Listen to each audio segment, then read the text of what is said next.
In the vastness of the cosmos, where time stretches across billions of years and distances are so immense they defy human comprehension, few events stand out like a beacon of impossible brilliance.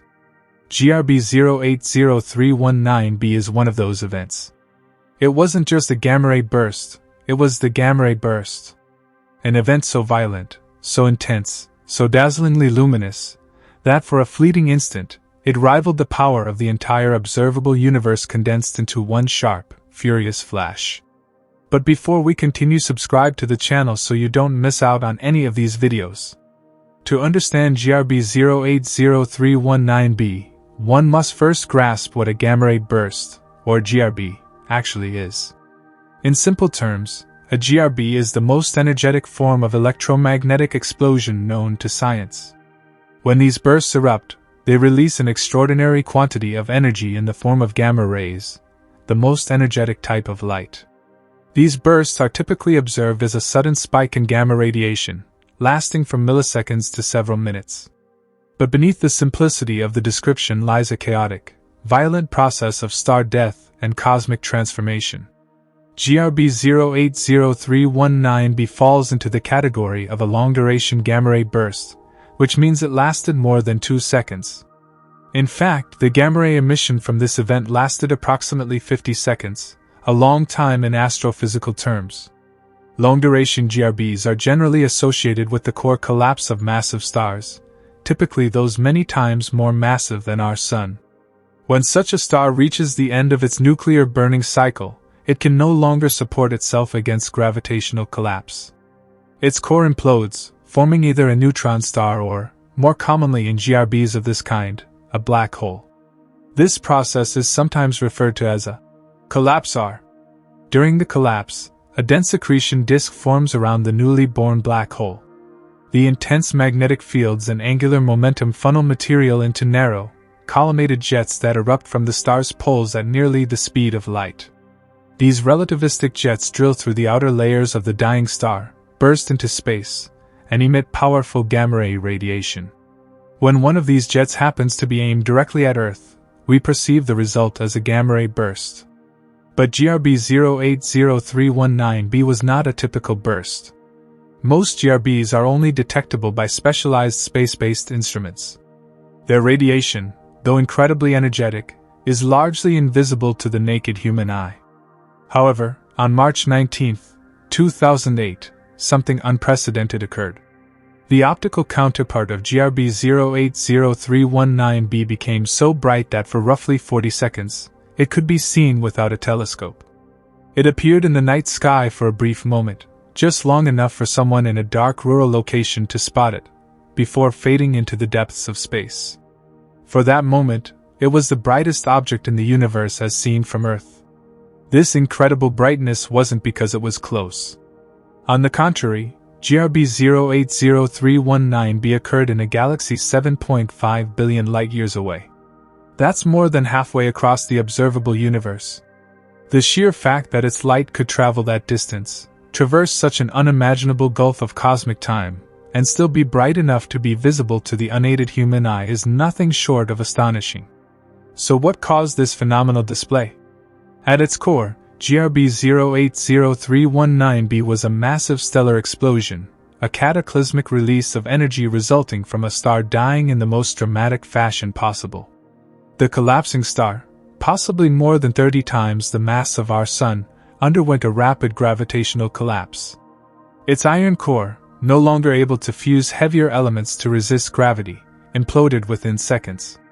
This process not only created a black hole, but launched the relativistic jets that defined the gamma-ray burst. These jets are what made the event so exceptionally bright. The light we received on Earth came from a jet of matter and energy that was pointed almost exactly toward us. This orientation is critical. GRBs are highly directional. If the jet is not aimed at Earth, we either don't see the event at all, or we observe it at a dramatically reduced intensity. In the case of GRB 080319b, Earth was directly in the path of the jet, effectively placing us in the crosshairs of the most powerful flashlight the cosmos had ever aimed in our direction. The consequences of this alignment were dramatic.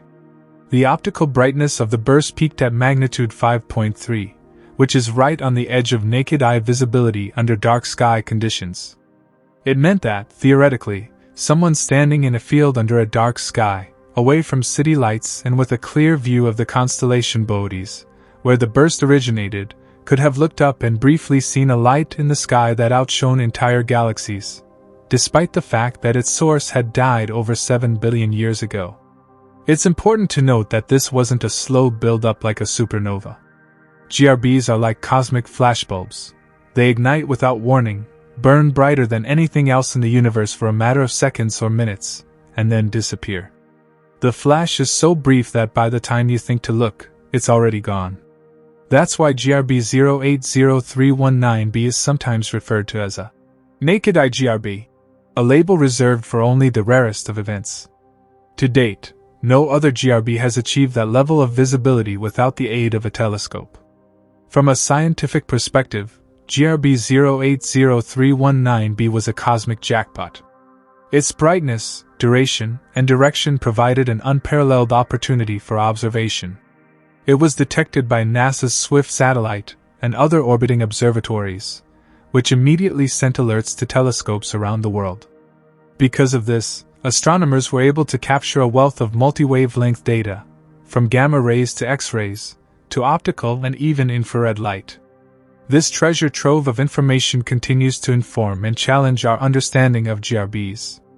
In summary, GRB 080319b was a cosmic eruption of extreme energy, the death scream of a massive star that had run out of fuel, collapsed into a black hole, and sent a jet of radiation hurtling toward Earth at nearly the speed of light. It was so powerful that even across 7.5 billion light-years, its optical component outshone the stars and became visible to the unaided human eye, making it not only the brightest gamma-ray burst ever recorded, but also one of the most astonishing astronomical events in human history.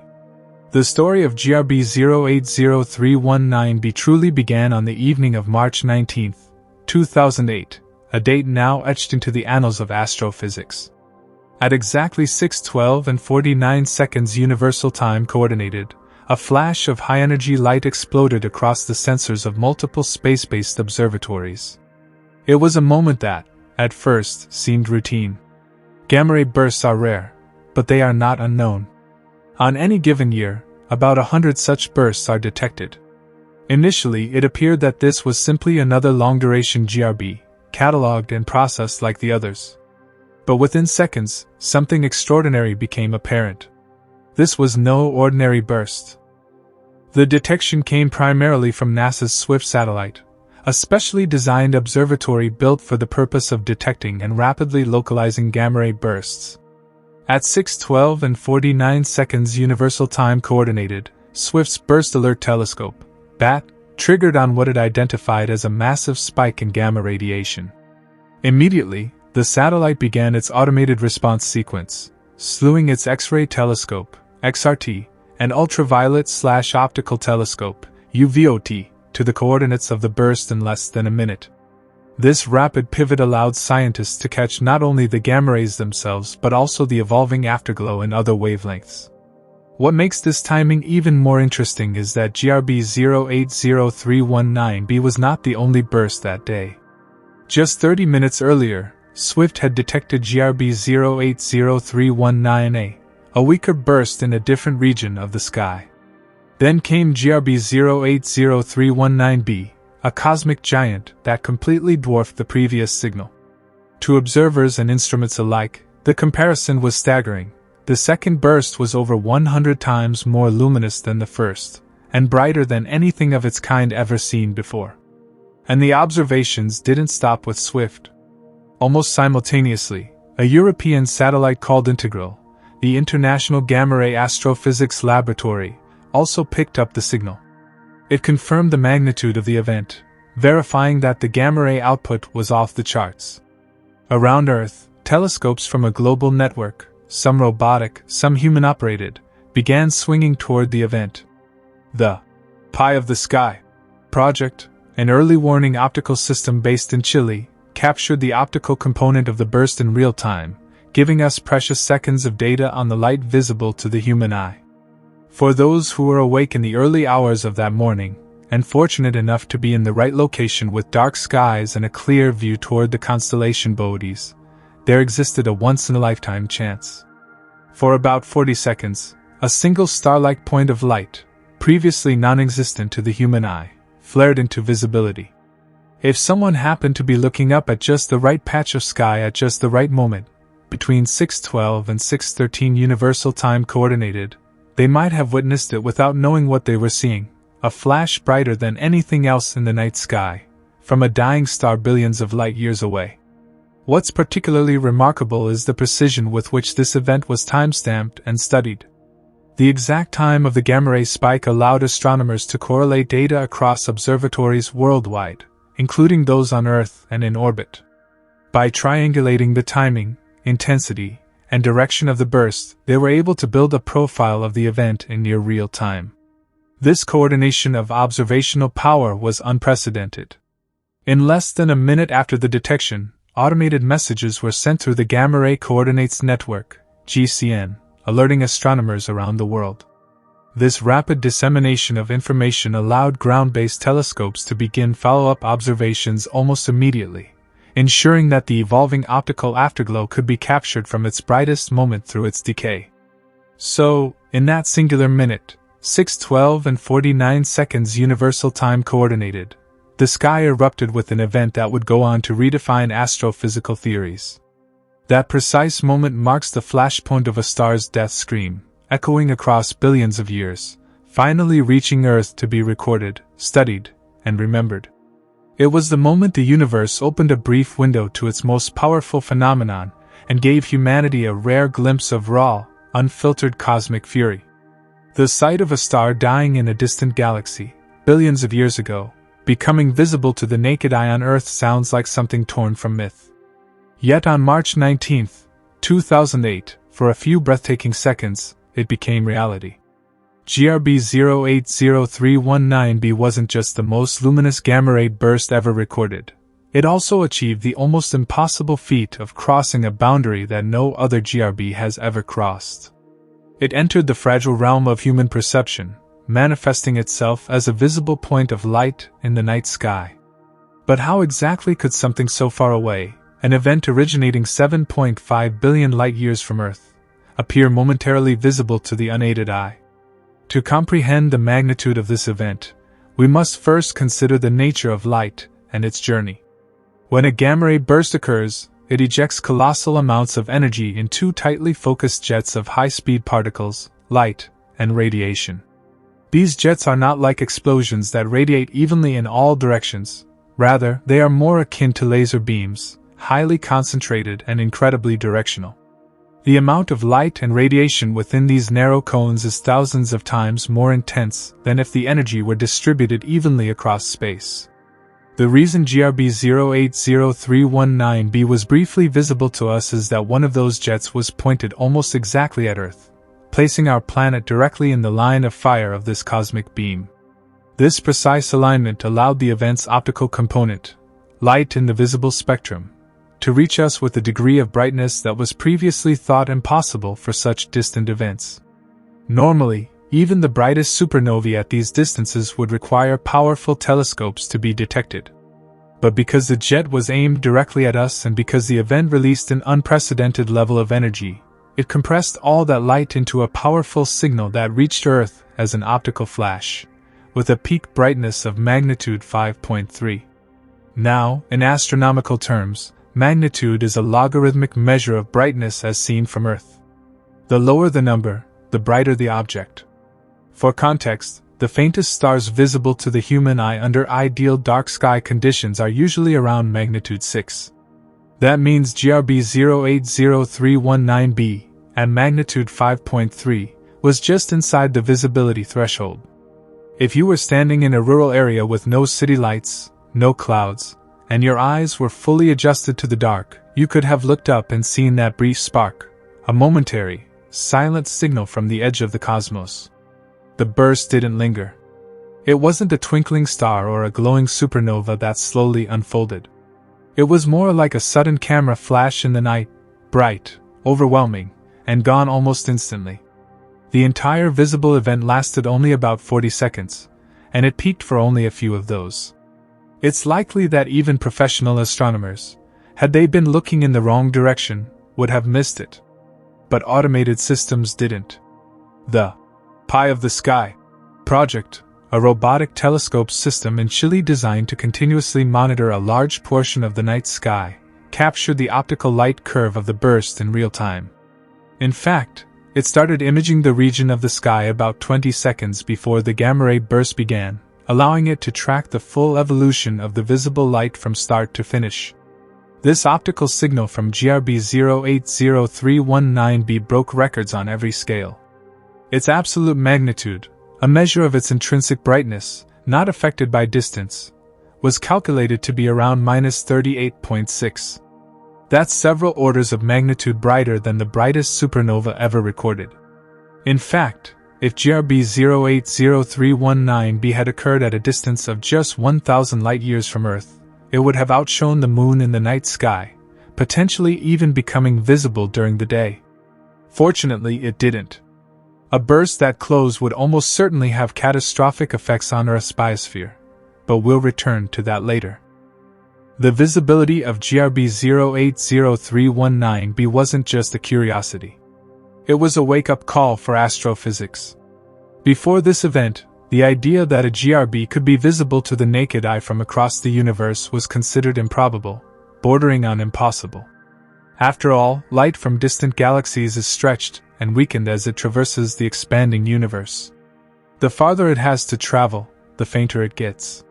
And yet, here was light that had made that journey, 7.5 billion years, or more than half the age of the universe, and still retained enough power to stimulate the photoreceptors in the human eye.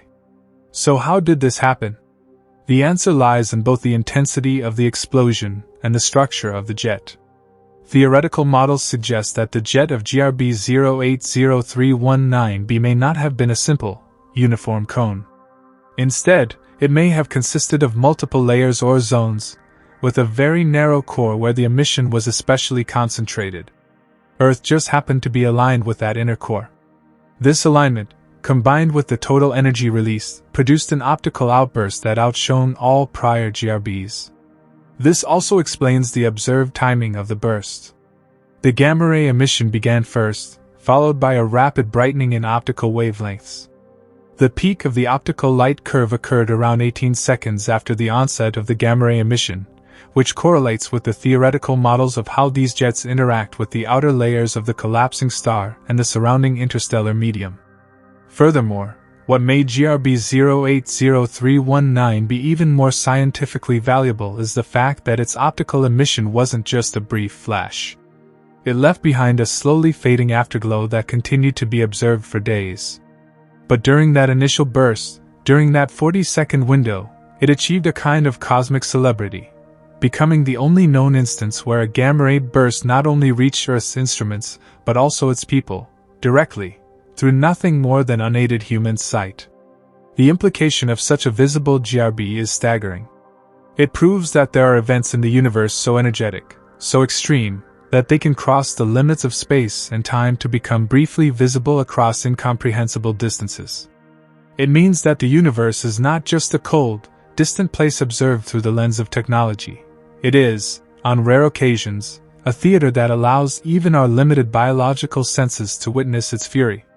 Even more remarkable is that GRB 080319b wasn't visible for long because of some gentle crescendo of light. No. It was because the physical orientation, speed of jet propagation, and intensity of light all aligned with almost surreal precision. Had the jet been angled even a few degrees away from Earth, we may never have noticed the event at all, or at most, it would have appeared as an average GRB, one among many.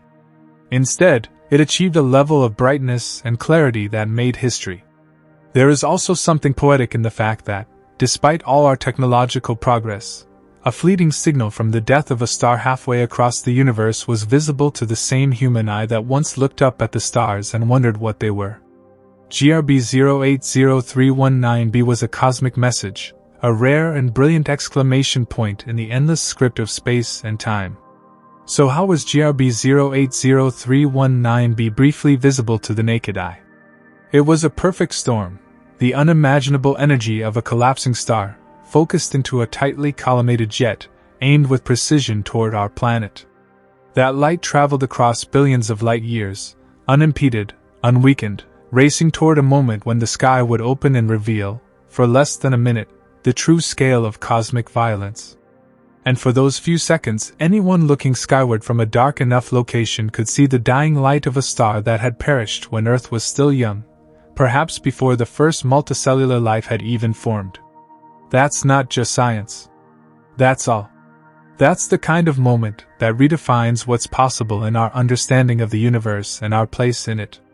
When we talk about celestial events, particularly ones as violent and awe-inspiring as gamma-ray bursts, distance is not just a number, it's a window into the deep past.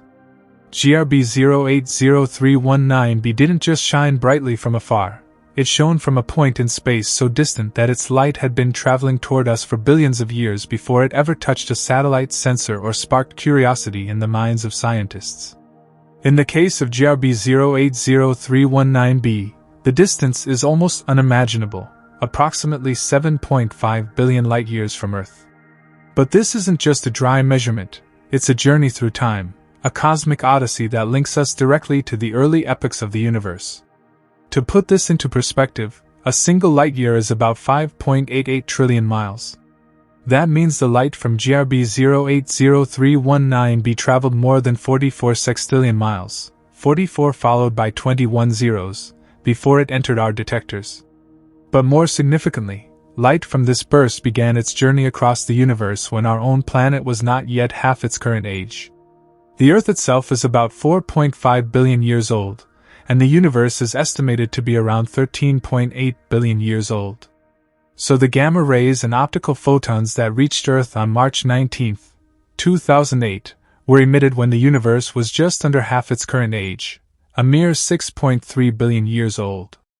This means that GRB 080319b is not just a record-breaking cosmic explosion, it is a direct glimpse into the distant past of the cosmos. When this explosion occurred, the Milky Way galaxy was a much younger place.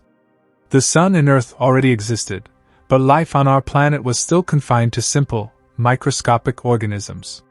Multicellular life had only recently begun its long evolutionary experiment. Dinosaurs, humans, civilizations, all were still unthinkably far in the future. So how do scientists determine such an enormous distance with such precision? The answer lies in the redshift of light. The term redshift refers to the stretching of light waves as the universe expands. The farther away a galaxy or cosmic event is, the more its light gets stretched toward the red end of the electromagnetic spectrum by the time it reaches us. This is due to the Doppler effect on a cosmic scale. When astronomers examined the afterglow of GRB 080319b, they identified specific spectral lines, fingerprints of the chemical elements in the host galaxy, and measured how far those lines had shifted from their original positions. For GRB 080319b, this redshift was measured to be z equals 0.937. Using standard cosmological models, accounting for the expansion rate of the universe, dark energy, and matter density, this redshift translates into a light travel time of roughly 7.5 billion years. It's important to note that this is not the current distance between us and where the explosion occurred, because the universe has continued expanding since the light left that region. If we could somehow measure the current, real-time distance to the now long-dead progenitor of GRB 080319b, it would be closer to 13 billion light-years away due to cosmic expansion. But the light itself has been traveling for 7.5 billion years, and that's the measurement astronomers refer to when describing its distance. This places GRB 080319b well beyond the reach of most optical telescopes for any ordinary star or galaxy. And yet, because of its sheer luminosity and our fortunate alignment with its jet, it was visible. That's what makes the distance even more astounding. The fact that we could detect, let alone visually observe, an event from so far away speaks to how truly extreme and energetic this explosion must have been. To better understand just how distant this is, consider this: the Andromeda Galaxy, the closest spiral galaxy to our own, is about 2.5 million light-years away. Some of the most distant objects we can see with powerful telescopes, like quasars, are around 12 to 13 billion light-years away. GRB 080319b sits somewhere in the middle of this vast timeline, offering a unique and vivid snapshot of what was happening in the early universe. In many ways, it's like discovering a fossil from a prehistoric era, except this fossil is made of photons and its discovery illuminates not just one event, but entire theories about star formation, black hole births, and the structure of galaxies long gone. And it's not just about the past. Studying such distant GRBs helps us learn about the chemical composition and conditions of the early universe, the nature of distant galaxies, and even the processes that may have governed the first generation of stars. Because GRBs are so bright, they can serve as backlights to study the intergalactic medium, the thin gas that fills the space between galaxies. As the light from the burst travels through this medium, it picks up subtle signatures in the form of absorption lines, which allow astronomers to map out the structure and content of the universe over vast distances and time frames. Moreover, the detection of a GRB from such a far-off location also serves as a test of our instruments and theories. The fact that satellites like SWIFT, Integral, and ground-based telescopes were able to detect and analyze GRB 080319b demonstrates just how finely tuned our observational technology has become. We are no longer just spectators of our local celestial neighborhood. We are explorers of the ancient universe, able to capture and study events that happened before many of the stars we see today were even formed. It's also worth reflecting on the implications of such distance from a more philosophical perspective. When you observe an event like GRB 080319b, you're not seeing it as it is now, you are seeing it as it was. The gamma rays that struck Earth in 2008 were emitted by a collapsing star that had already been gone for billions of years. The light that dazzled detectors and telescopes on that night was a final, long-echoing scream from an object that has not existed for more than twice the lifetime of our own planet. And yet, in that flash, we learned something new about the death of stars, the birth of black holes, and the extraordinary scale of our universe. Distance in cosmology is never just spatial, it is deeply temporal. It's a record of ancient events, written in the language of light, carried across the void by photons that have traveled through space and time longer than any civilization has existed. GRB 080319b was far, but not unreachable. It was remote, but not hidden. And in its brilliant, brief life, it managed to bridge the vast gulf between galaxies and minds, between a dying star in the early universe and a species just beginning to understand its place in the cosmos. At the heart of every gamma-ray burst lies a dramatic and violent transformation, an end so powerful that it lights up the universe from billions of light-years away. GRB 080319b, the brightest gamma-ray burst ever observed, was no exception. Its incredible energy, its sheer radiance, its stunning visibility to the naked eye, all of it stemmed from a cataclysmic cosmic collapse. But to truly understand what caused GRB 080319b, we must go deep into the dying breath of a massive star and explore the physics of stellar death, black hole formation, and relativistic jets that pierce through the cosmos like celestial arrows. GRB 080319b was caused by the core collapse of a massive star, a process that is commonly associated with long-duration gamma-ray bursts. Specifically, the most accepted model to explain this type of GRB is the collapsar model, which proposes that such an explosion occurs when a massive, rapidly rotating star, many times more massive than the Sun, reaches the end of its life and exhausts its nuclear fuel. Without the pressure generated by nuclear fusion to support it, the star's core collapses inward under the weight of gravity. What follows is one of the most extreme transformations in the universe, the birth of a black hole. As the iron core of this massive star collapses, the outer layers rush inward, initiating a massive implosion. Under this immense pressure and density, electrons and protons combine to form neutrons, releasing a torrent of neutrinos in the process. If conditions are right, the collapse continues until the core reaches an infinitely dense point, a singularity, surrounded by the inescapable grip of a black hole's event horizon. But this gravitational collapse doesn't simply swallow everything quietly. It sets the stage for a colossal explosion. The collapsing material doesn't fall uniformly. The rotation of the progenitor star causes the material to spin rapidly, forming an accretion disk around the nascent black hole. As matter spirals in at near light speeds, it heats up to billions of degrees and generates a powerful magnetic field. Under these extreme conditions, two highly collimated jets of plasma, energy, and radiation are launched from the poles of the disk at relativistic speeds, meaning they travel close to the speed of light. These jets blast through the star's outer layers, punching holes through the collapsing envelope and erupting into space. These jets are where the gamma rays are born. Within them, particles are accelerated to near light speed, and collisions between shells of different velocities within the jet release intense bursts of gamma radiation. This process, known as internal shock emission, creates the brief and powerful flash we observe as a gamma ray burst. In the case of GRB 080319b, these jets were particularly narrow and intense, and Earth just happened to be directly in their path, a cosmic bullseye that allowed us to observe the event in unprecedented detail. The progenitor star of GRB 080319b is believed to have been a Wolf-Rayet star, a class of hot, massive stars that have shed their outer hydrogen layers due to powerful stellar winds, exposing their helium and heavier element cores. These stars are incredibly luminous and short-lived, burning through their fuel rapidly and ending their lives in spectacular fashion. The stripped-down nature of a Wolf-Rayet star is key to producing a gamma-ray burst, because it allows the jets to escape more easily from the collapsing star without being smothered by thick outer layers. But there's another crucial element that determines whether a collapsing star produces a gamma-ray burst: angular momentum. The star must be spinning rapidly enough to form the necessary accretion disk and magnetic fields that generate and launch the relativistic jets.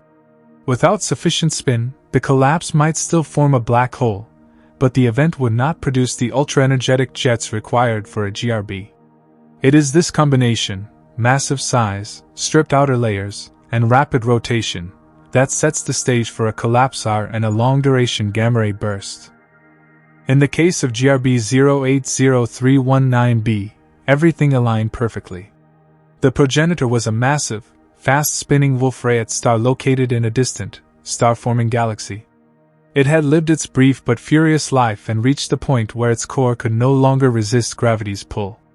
The collapse was violent and rapid, forming a black hole at its center. An accretion disk formed almost instantly, launching powerful jets at nearly the speed of light. These jets tore through the star's outer layers and released an outburst of energy so powerful that it briefly became visible across the vast ocean of space. And yet, GRB 080319b wasn't just a typical collapsar event. Its luminosity far exceeded that of most gamma-ray bursts.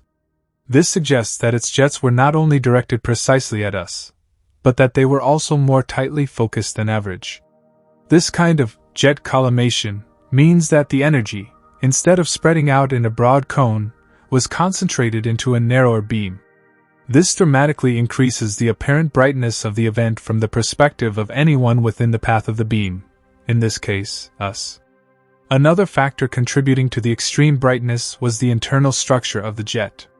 Some theories suggest that the jet was composed of multiple layers, a faster, narrower core surrounded by a slower, wider sheath.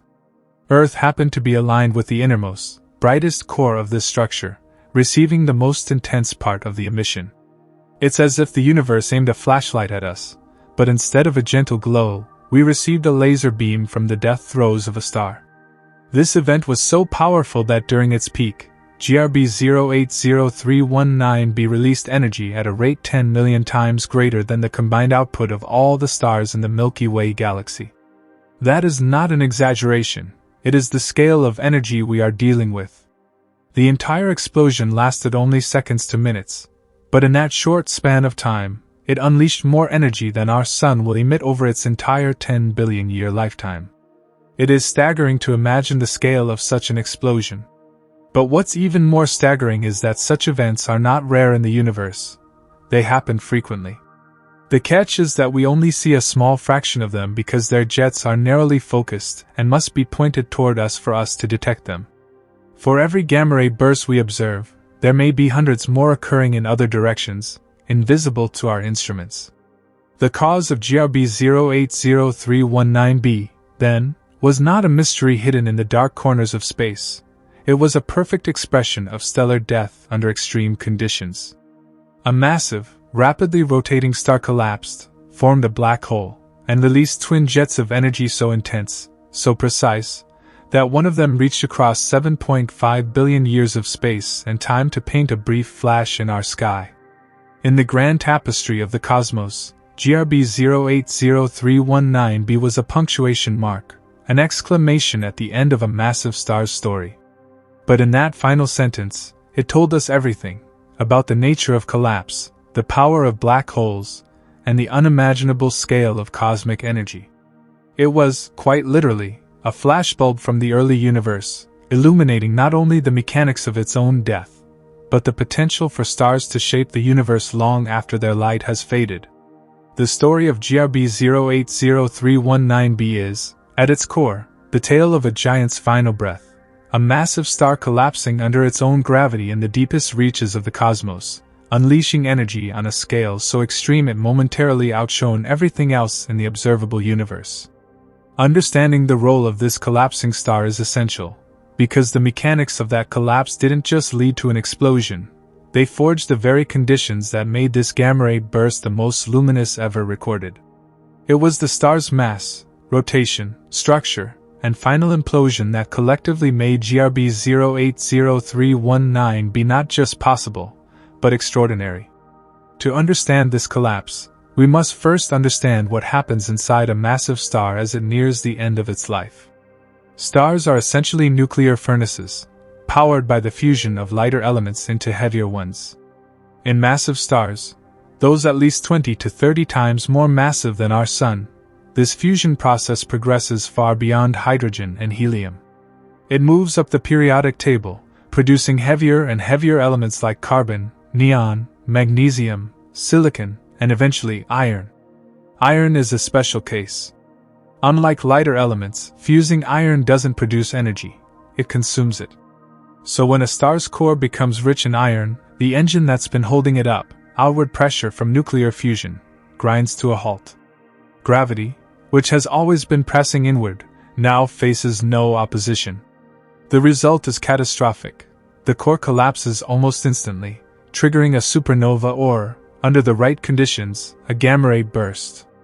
In the case of GRB 080319b, the collapsing star was most likely a Wolf-Rayet star, an evolved, compact, and incredibly massive stellar remnant that had already shed its outer hydrogen layers.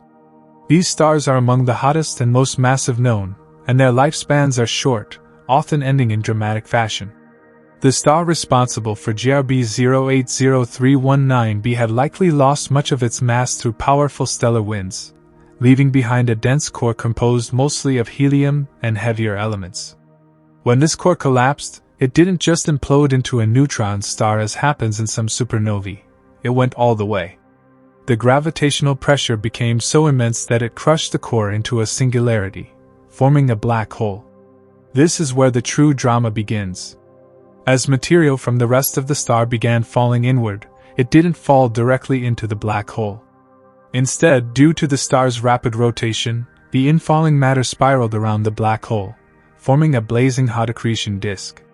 The accretion disk plays a crucial role. Friction, magnetic fields, and the sheer density of this disk accelerate particles to near light speeds. Enormous magnetic fields develop, twisted and amplified by the rapid rotation. These magnetic fields channel and focus energy into narrow jets that shoot out from the poles of the disk, jets composed of plasma, radiation, and high-energy particles. These jets are what we ultimately detect as the gamma ray burst. But for these jets to escape and reach us, the collapsing star must fulfill a critical condition: it must not be too bloated. If the star had still retained its hydrogen envelope, if it were a red supergiant, for example, the jets would have been smothered before escaping into space. That's one reason why Wolf-Rayet stars are ideal GRB progenitors. Their stripped-down structure offers less resistance to the escaping jets, allowing the beams to punch through the stellar matter and burst forth into the vacuum of space. What makes this process even more extraordinary is the directionality of the jets. Gamma ray bursts are not omnidirectional explosions like supernovae. They are tightly collimated beams, so narrow that Earth must lie directly in their path to observe the burst. In the case of GRB 080319b, the Earth was almost perfectly aligned with the central axis of one of these jets. This precise alignment, combined with the extreme velocity and density of the jet, is what caused the gamma ray burst to appear so stunningly bright. The physics inside the jet is equally complex. As the material travels outward at relativistic speeds, internal collisions between faster and slower moving shells, called internal shocks, generate the high-energy gamma rays. Further out, when the jet interacts with the interstellar medium, external shocks form, producing the afterglow observed in X-rays, visible light, and radio waves. The collapsing star doesn't just provide the mass and gravitational energy needed to fuel the explosion, it also structures the entire evolution of the burst through the composition of its outer layers and the distribution of mass around it. And let us not forget one of the most remarkable facts. This entire process, from the core collapse to jet formation to gamma ray emission, happens within a matter of seconds. In that blink of cosmic time, a massive star ends its life and births something entirely new, a black hole, a gamma ray burst, and from our point of view, a signal that traveled billions of years across space to arrive at Earth on an otherwise quiet night. There's also the question of spin. The rotational speed of the progenitor star is crucial. Without rapid rotation, the necessary accretion disk might not form, and the jets might be weak or absent. This suggests that the star that created GRB 080319b was not only massive and stripped down, but also spinning at an incredible rate before it collapsed. The conditions had to be just right, not too fast to rip the star apart prematurely, not too slow to prevent disk formation. It's a cosmic balancing act, and it was this perfect storm of mass, rotation, and structure that led to the most luminous gamma ray burst ever seen. Thus, the collapsing massive star didn't just play a supporting role, it was the central architect of GRB 080319b. Its death wasn't a silent fade into obscurity, but a cataclysm that outshone galaxies and etched its final breath into the universe's memory. In that collapse, in those seconds of unimaginable pressure and energy, the universe offered us a brief and brilliant glimpse into the life cycles of the most extreme stars. GRB 080319b wasn't just the result of a collapsing star, it was the final masterpiece of a cosmic titan. In the vast cosmos, where billions of gamma ray bursts likely occur unseen every year, only a minuscule fraction are ever detected from Earth. That's because gamma ray bursts, especially the long-duration ones like GRB 080319b, do not emit radiation in all directions equally. Instead, they shoot out their energy in incredibly narrow, focused beams. These beams, or jets, are so concentrated that unless Earth is directly in the path of one, the event remains invisible to us. GRB 080319b was not only exceptionally powerful, it also happened to be one of the few events in the history of astronomy where the gamma ray jet was pointed almost exactly at Earth. But how and why did this rare alignment occur? To unravel this, we must revisit the physics of gamma ray burst jet formation. When a massive star collapses into a black hole, it forms an accretion disk of swirling, superheated matter around the event horizon. Due to conservation of angular momentum, this material spins rapidly. Combined with powerful magnetic fields, this rotation generates two tightly collimated jets of plasma and radiation that blast outward from the poles of the spinning system at near light speeds. These jets are the engines of a gamma ray burst. But they are not wide explosions, they are thin cones of extreme energy, with opening angles sometimes as narrow as a few degrees. Now imagine the universe as a vast sphere surrounding this collapsing star. The two narrow jets from the poles of the black hole shoot outward like cosmic laser beams in opposite directions. Unless an observer is situated within one of those narrow cones, the GRB won't be visible, certainly not in gamma rays, and sometimes not even in the afterglow. We were lucky. In the case of GRB 080319b, Earth was positioned directly along the axis of one of these jets, in the absolute center of its beam. The odds of such perfect alignment are astonishingly small, which is part of what made this event so remarkable. But the question becomes, was this a matter of pure chance, or are there deeper astrophysical mechanisms that made it more likely? In truth, both factors played a role. From a physical standpoint, the direction of a GRB's jet is determined by the angular momentum of the collapsing star, the geometry of the core, and the structure of the accretion disk. These are governed by the initial conditions of the progenitor star, its spin, its mass distribution, and its magnetic field orientation. However, there is no cosmic mechanism that aims the jet toward us intentionally. It's a random orientation dictated by the spin axis of the dying star. This randomness is why most GRBs go undetected. The beam of a typical gamma-ray burst covers only about 1% of the sky.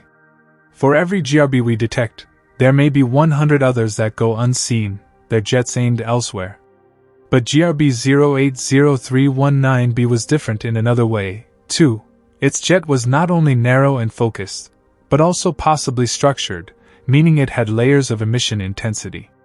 In other words, the jet might not have been uniform.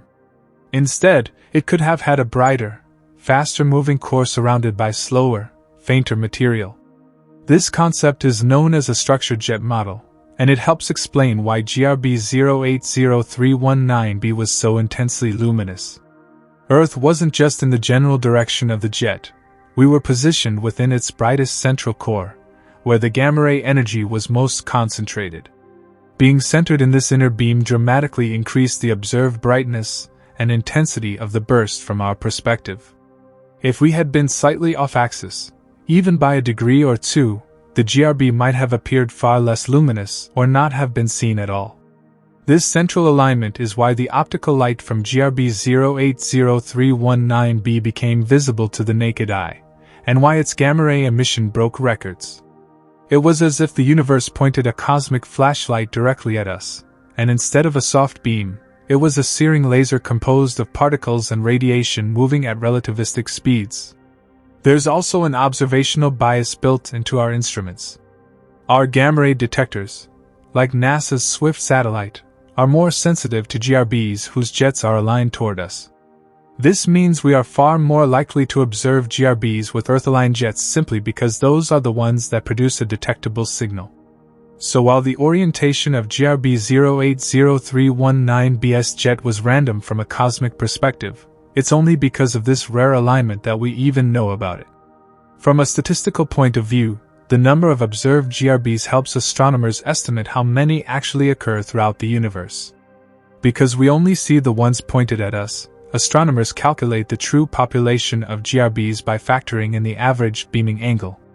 This leads to the conclusion that for every one GRB we detect, dozens to hundreds more are happening elsewhere, beaming their energy into other corners of the cosmos, unseen. But GRB 080319b was more than just a typical aligned burst. Its extreme brightness suggested that its jet was narrower and more intense than average.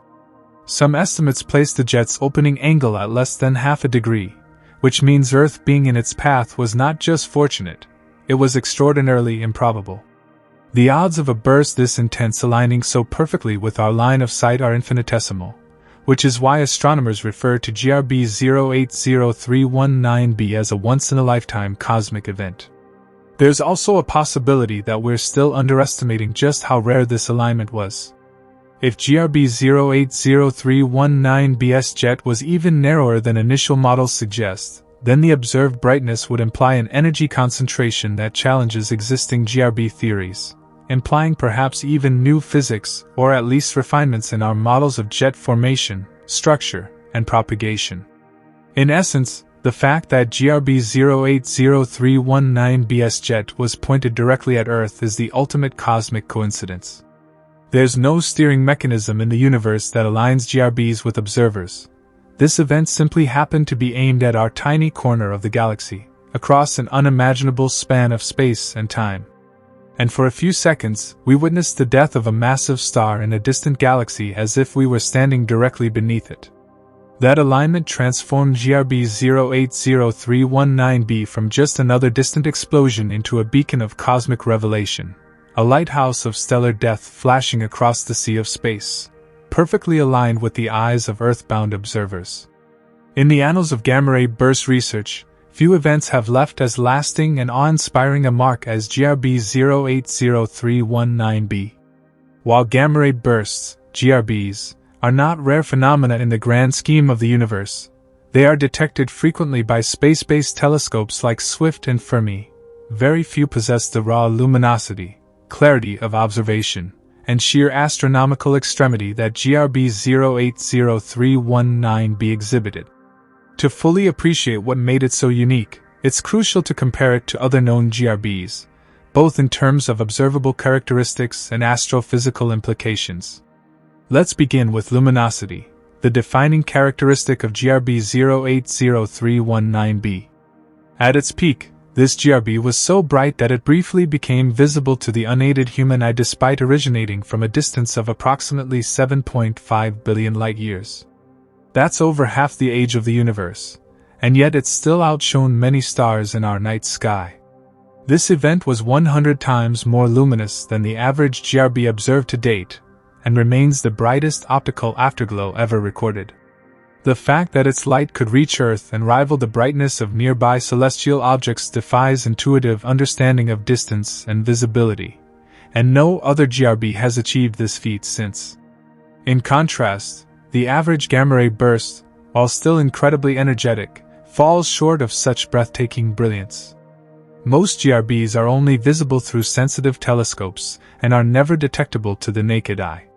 For instance, GRB 990123, previously considered one of the most powerful and well-observed GRBs, was also exceptionally bright and had an impressive optical flash. However, its peak visual magnitude only reached about 8.9, far dimmer than the magnitude 5.3 recorded for GRB 080319b, meaning it remained invisible without optical instruments. Another key difference is the jet structure. While many GRBs are thought to have relatively narrow jets, the jet from GRB 080319b was even more tightly collimated than average. Some estimates suggest an opening angle as narrow as 0.4 degrees, compared to the typical 5 to 10 degrees observed in other bursts. This extremely focused jet is one of the reasons why its luminosity was so intense. It concentrated more energy in a smaller area, and that energy was aimed directly at Earth. By comparison, other GRBs, even if intrinsically powerful, often appear less intense due to wider beams or off-axis viewing. Duration is another important metric. GRBs are generally classified into two categories: short-duration bursts, lasting less than 2 seconds, and long-duration bursts, lasting more than 2 seconds. GRB 080319b fell into the latter category, with a gamma-ray duration of about 60 seconds and an optical afterglow that persisted for minutes, then hours, and then days, depending on the observing band. This aligns it with other long-duration GRBs that are thought to result from the collapse of massive stars, but again, the difference is in degree rather than kind. Its signal lasted longer, shone brighter, and offered more information than most others in its class. GRB 130427a is another notable event for comparison. Detected in 2013, it was one of the brightest GRBs in terms of gamma-ray energy fluence detected by the Fermi Gamma-Ray Space Telescope. GRB 130427a was remarkable not only because it was powerful, but also because it occurred relatively close by cosmic standards, about 3.6 billion light-years away, less than half the distance of GRB 080319b. Despite this proximity and the use of more advanced instruments at the time, GRB 130427a still didn't match the optical visibility of GRB 080319b. This further underscores just how intense and narrowly beamed the latter's jet must have been. Moreover, GRB 130427a had a longer high-energy gamma-ray component, but in terms of peak brightness visible from Earth, it still couldn't compete. Another important example is GRB 170817a, which made headlines due to its connection with a gravitational wave event, GW 170817.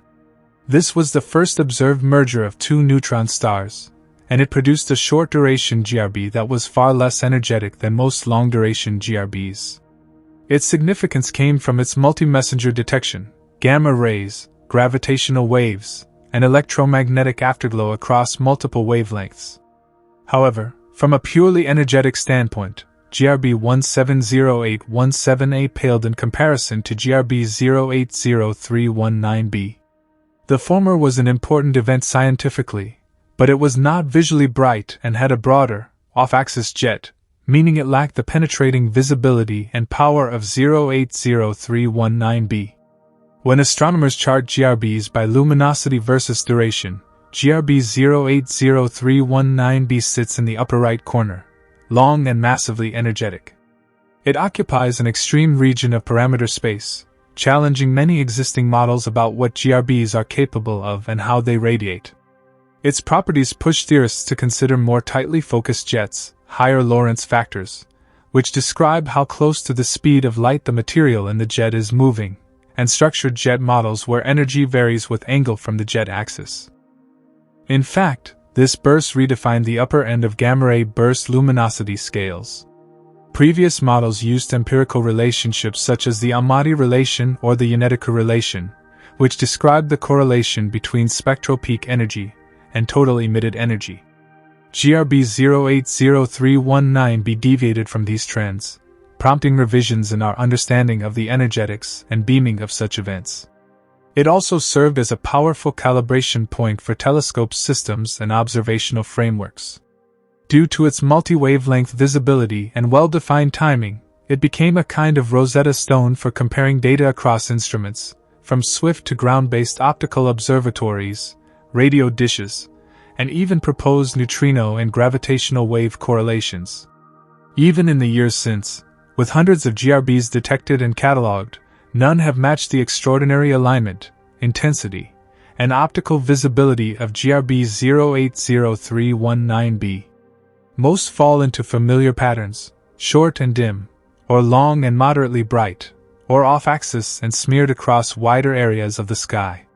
Some have pushed boundaries in other areas, like long afterglows or unique spectral features, but none have captured the exact mix of conditions that made GRB 080319b a once-in-a-generation observation.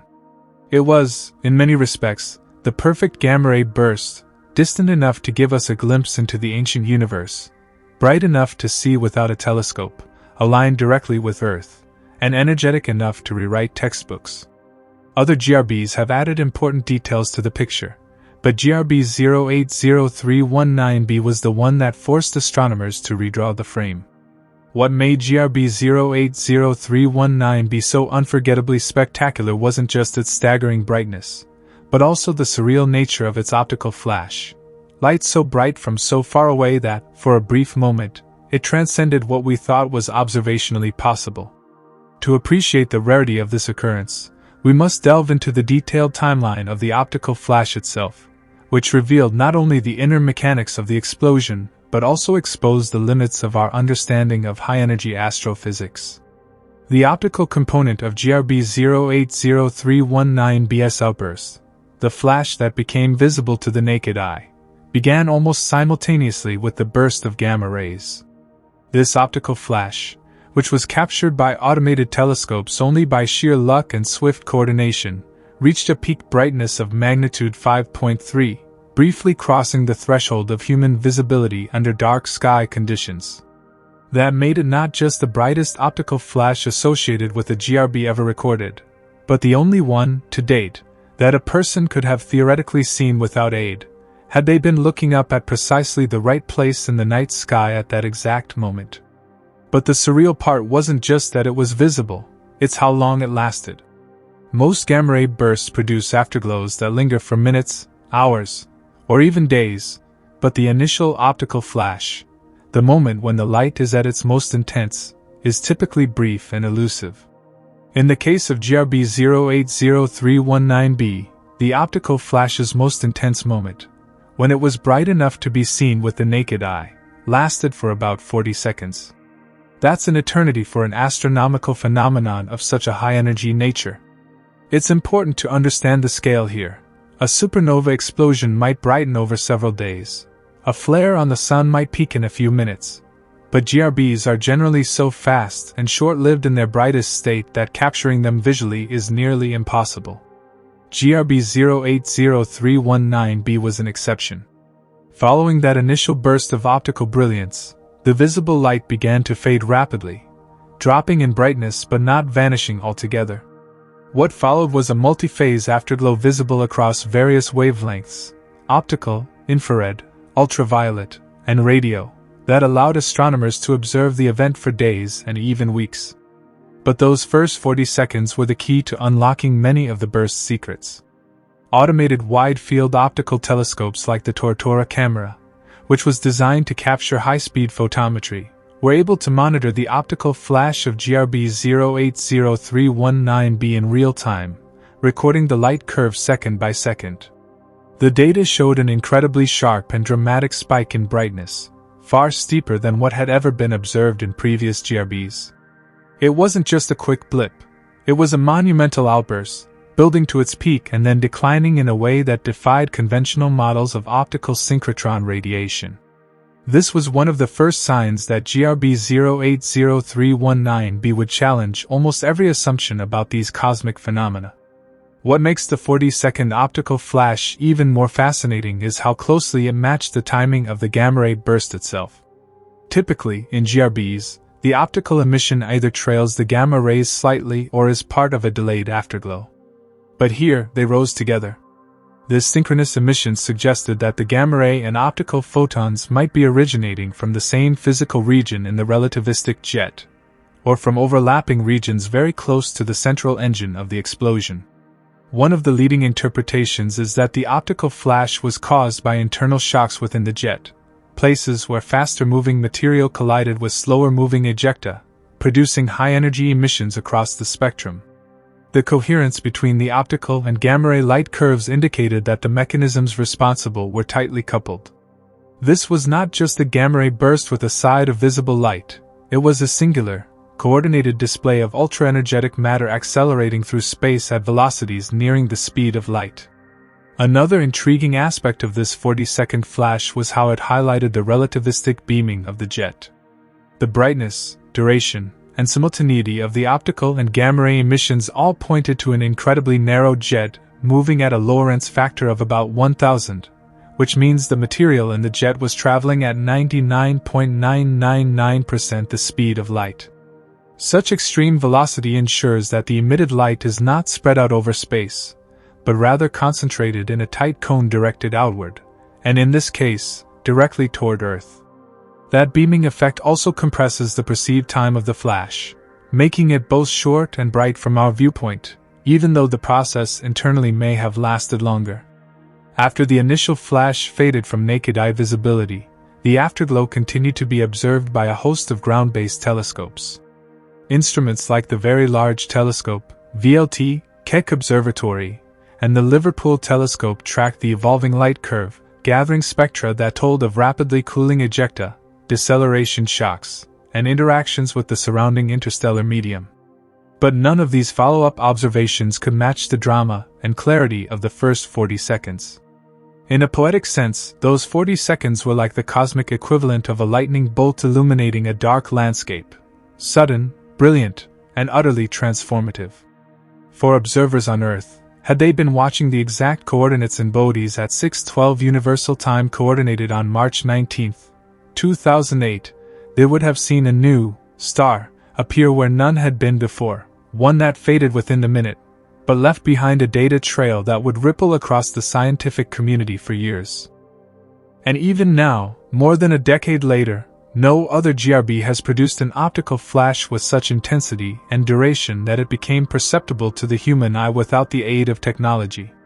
That fleeting visibility is what elevated GRB 080319b from being an exceptional astronomical event to a landmark in the history of observational astrophysics.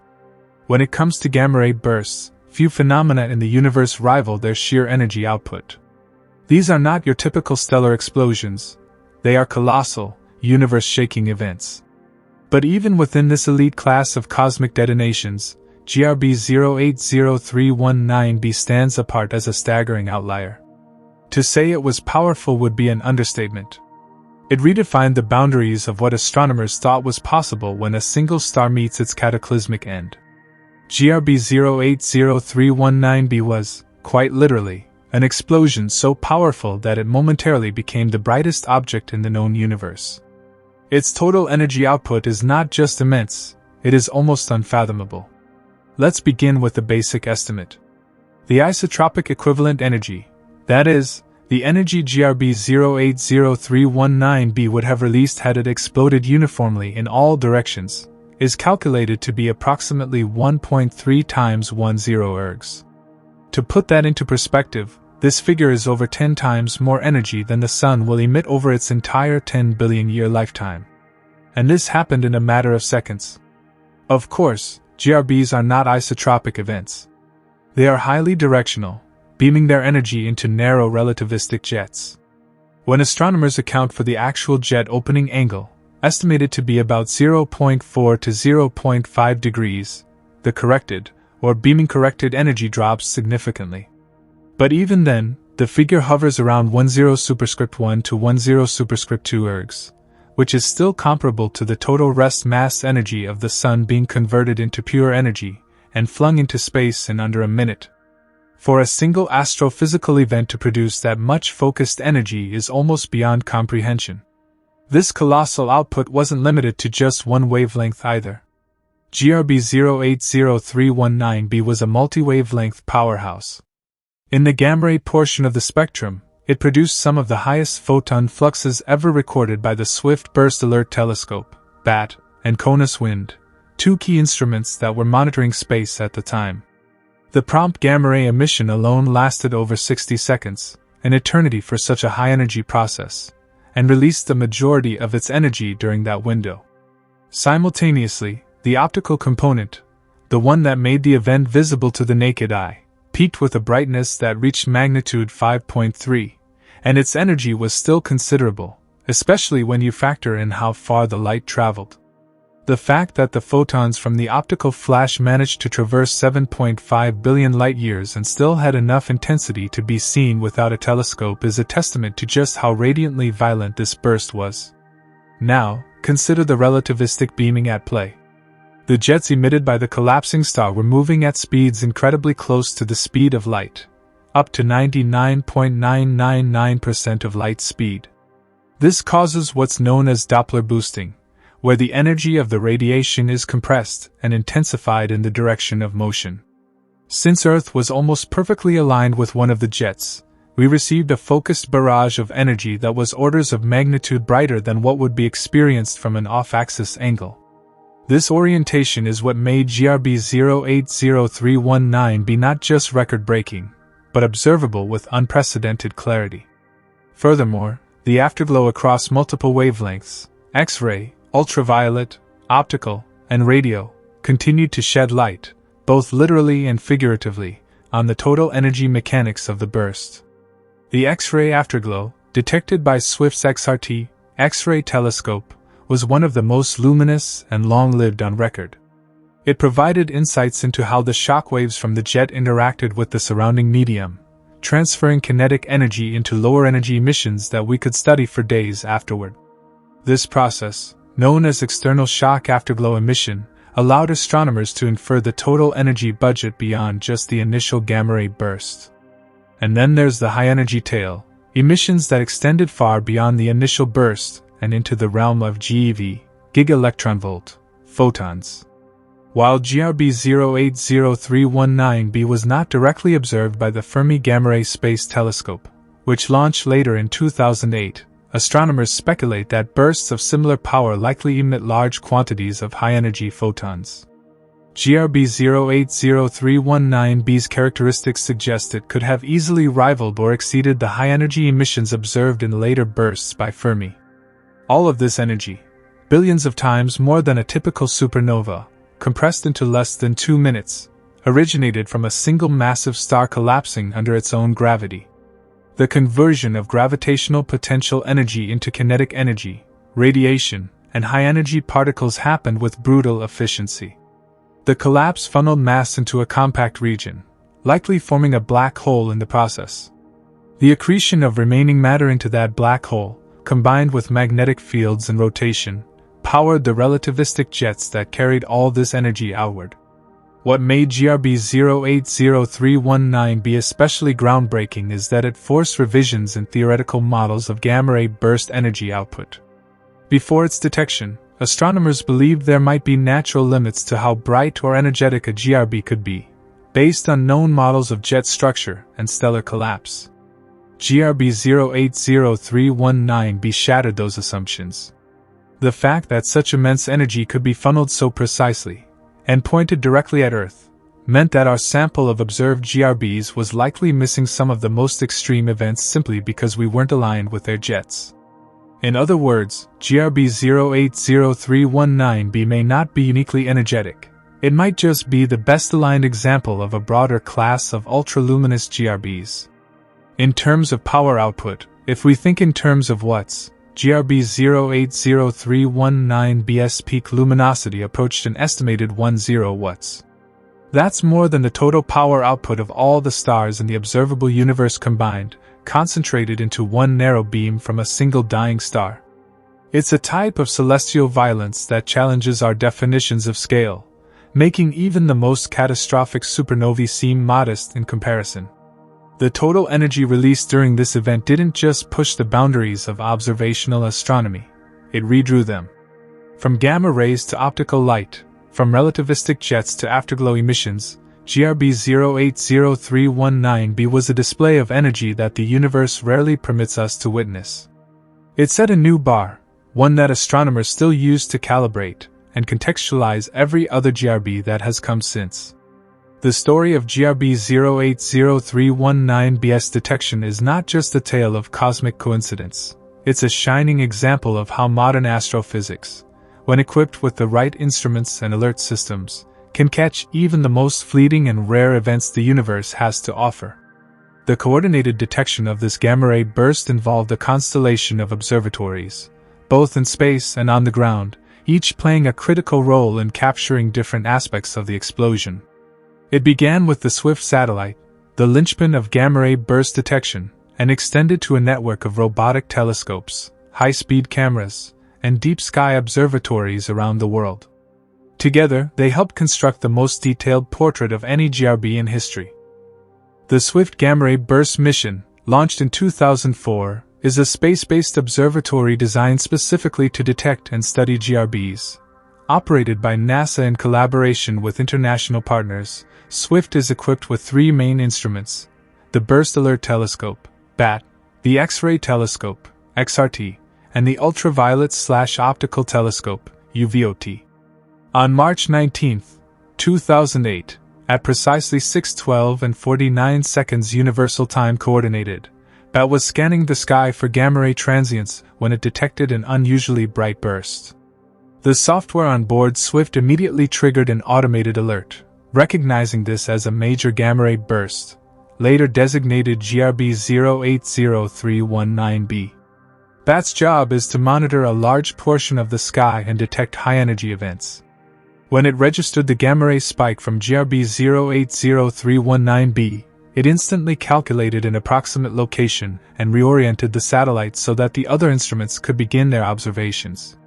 This response time is one of SWIFT's greatest strengths. Within just 50 seconds of the initial gamma-ray detection, both the XRT and UVOT were already gathering follow-up data from the same region of the sky.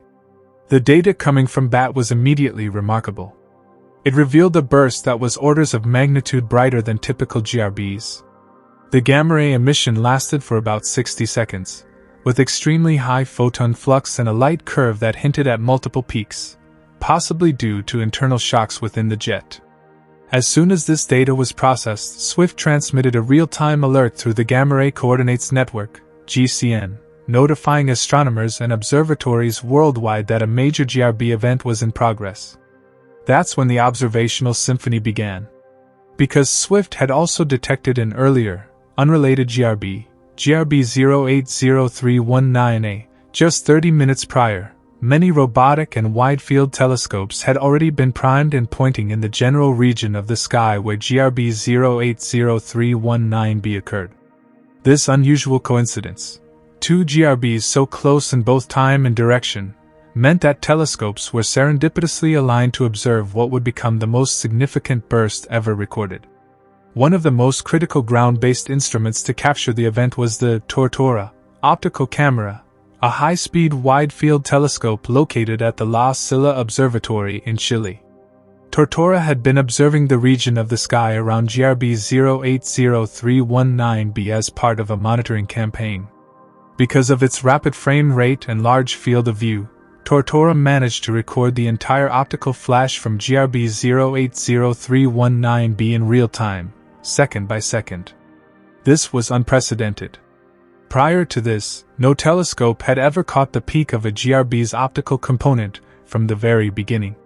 The data from Tortora revealed the astonishing brightness and fast rise of the optical flash, showing that it was not only simultaneous with the gamma ray emission but peaking at magnitude 5.3, just within naked eye visibility. Also part of the global response network were robotic telescopes such as Raptor, ROTS, and REM, which had been designed for fast slewing and GRB follow-up. These systems, triggered by Swift's GCN alert, were able to begin observations within tens of seconds to a couple of minutes after the initial detection.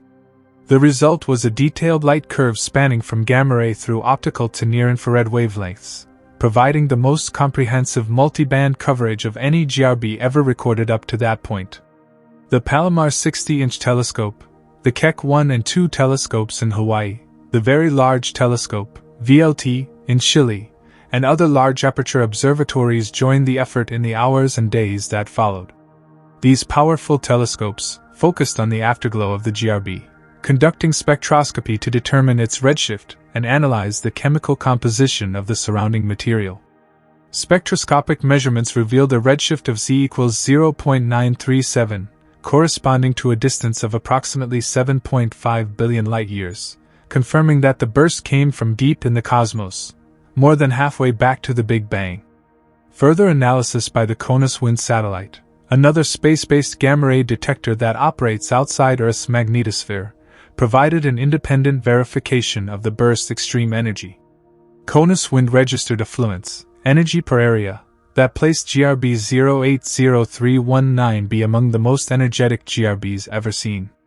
Importantly, because CONUS Wind and Swift are located in different positions in space, their joint detection allowed for triangulation and cross-calibration, improving the precision of the location and energy estimates.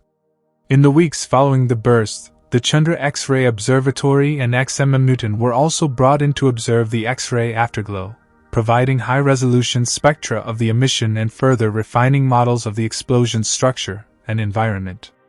All of these observations fed into an international data pipeline, and what emerged was a time-resolved, multi-wavelength portrait of a cosmic catastrophe unlike any previously captured. The GRB's optical and gamma-ray light curves could be analyzed side by side, moment by moment. This allowed researchers to test theories about jet structure, synchrotron emission, and relativistic physics under extreme conditions. The multi-instrument response to GRB 080319b was a defining moment in observational astrophysics. It showed the power of interconnected alert systems, automated telescope networks, and international scientific collaboration. Without this infrastructure, most of the burst's most valuable data would have been lost to the fleeting nature of the event. GRB 080319b's detection wasn't just luck. It was a triumph of planning, technology, and global coordination. And it set a new standard. Ever since, GRB detection protocols and rapid response telescope systems have modeled their strategies on the GRB 080319b campaign, hoping that, when the next record-breaking burst comes, we'll be just as ready to capture it. What followed the intense gamma-ray flash of GRB 080319b was not silence, but a cosmic echo, a lingering trail of light called the optical afterglow. 4 hours and even days after the initial detonation, this residual radiation allowed astronomers to peer deeper into the nature of the explosion, the structure of the jets, and the environment in which the burst occurred. While the burst itself was a flash of terrifying brilliance, the afterglow became a slow unraveling of the mystery. And GRB 080319b's optical afterglow wasn't just bright, it was revolutionary. Typically, gamma-ray bursts fade quickly. The initial burst of gamma radiation may last just seconds or minutes, followed by an afterglow that dims across various wavelengths, often too faint to observe for long. But in the case of GRB 080319b, the optical afterglow was so bright that telescopes were able to monitor it with remarkable clarity for an extended period. What they discovered forced astrophysicists to rethink many of the foundational assumptions about jet structure, synchrotron emission, and radiation mechanisms in high-energy astrophysics. The first thing the optical afterglow revealed was that the burst was exceptionally luminous across all measured wavelengths, even long after the initial flash. When observed in tandem with X-ray data from Swift's XRT and other telescopes, the optical light curve showed features that indicated complex jet behavior, not a simple, uniform outflow, but a more layered structure. Specifically, the optical brightness decayed with time in a way that suggested a two-component jet. This two-jet model, sometimes described as a narrow ultrarelativistic core surrounded by a broader, slower-moving sheath, was critical to explaining the event.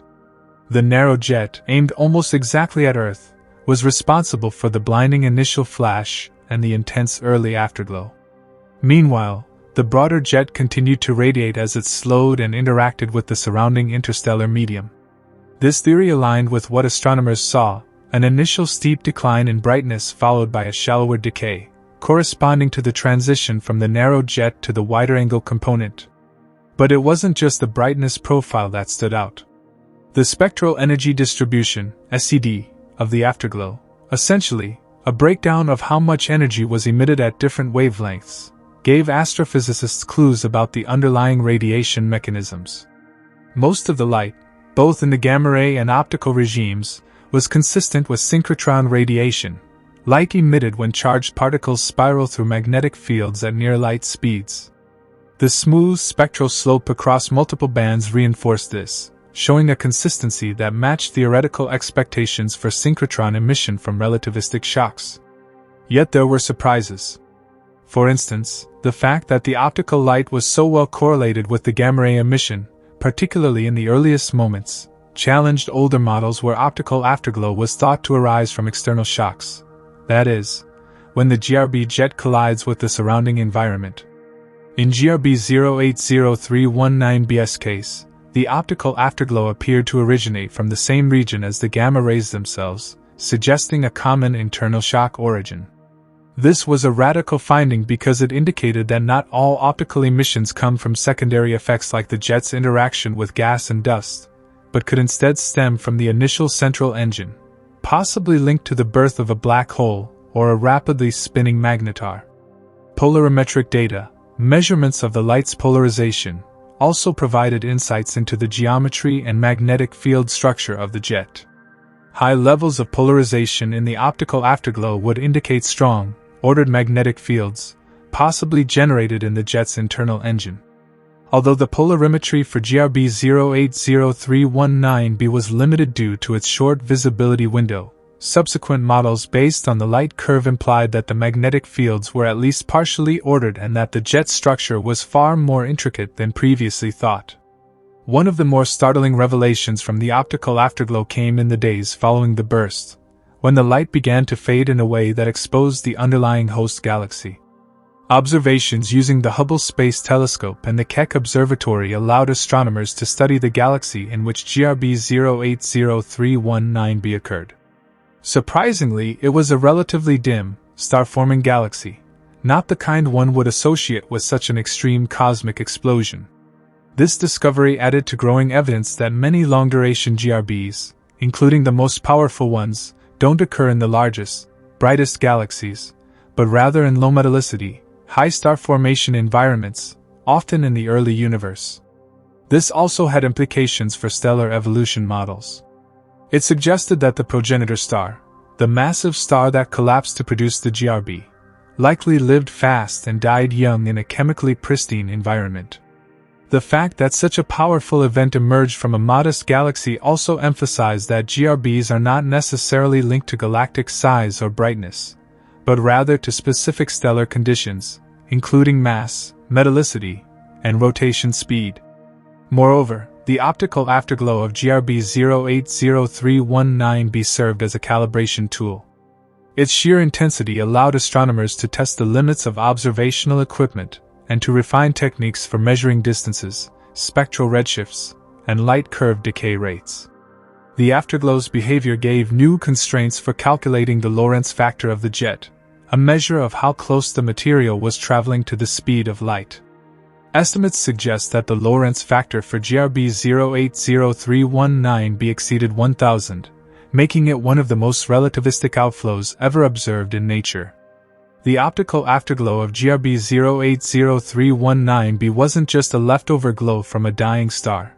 It was a window into the mechanics of a hyperenergetic, relativistic explosion. It illuminated everything from the progenitor star's life and death to the structure of the relativistic jets and the properties of the host galaxy billions of light-years away. It transformed our understanding of GRB physics, bridging the gap between theory and observation, and left a legacy of data that researchers continue to mine even years later. GRB 080319b didn't just flash across the sky, it imprinted itself on the history of astrophysics, and its optical afterglow was the ink that wrote that history in stunning detail. GRB 080319b is more than just an exceptional explosion, it is a luminous echo from an ancient past, a message sent across time that speaks not only of a cataclysmic death but also of cosmic birth. To understand how GRB 080319b connects to early universe star formation, we must step back, not just in space, but in time, to a universe still in its youth, forging stars at a furious pace and laying down the scaffolding for the galaxies we see today.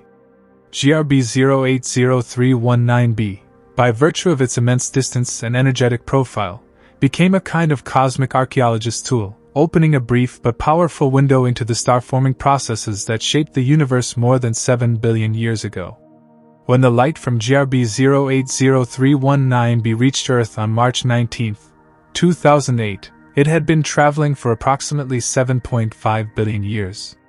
That means the explosion took place when the universe was roughly half its current age, during a cosmological era known as the cosmic noon, a period marked by the peak of star formation activity across the cosmos. Galaxies were more actively forming stars during this epoch than at any other time in the universe's history. GRBs, particularly long-duration ones like GRB 080319b, are strongly associated with the deaths of massive, short-lived stars, and thus their detection can act as a tracer of where and when such stars existed. In this sense, every long GRB is a signpost of star birth, because the stars that produce them live fast and die young. These stars often burn out in less than 10 million years, a blink on cosmic timescales. So if we detect a GRB from a galaxy 7.5 billion light-years away, we know that a massive star formed, evolved, and died in that galaxy in the same breath of time, and that tells us something invaluable about the conditions that fostered stellar formation back then.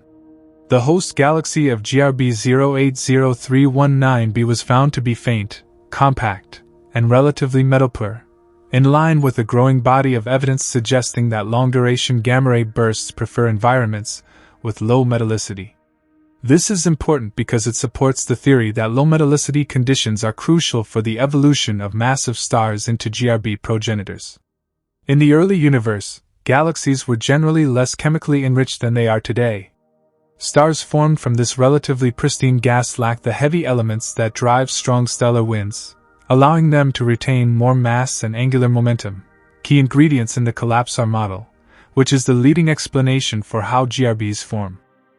In high metallicity environments like our own Milky Way, massive stars tend to lose significant mass through stellar winds. This loss of mass also reduces their spin rate, a fatal blow to their chances of producing a gamma-ray burst upon collapse. In contrast, low metallicity stars hold on to both their mass and their rapid rotation, allowing them to collapse into black holes and generate the necessary relativistic jets.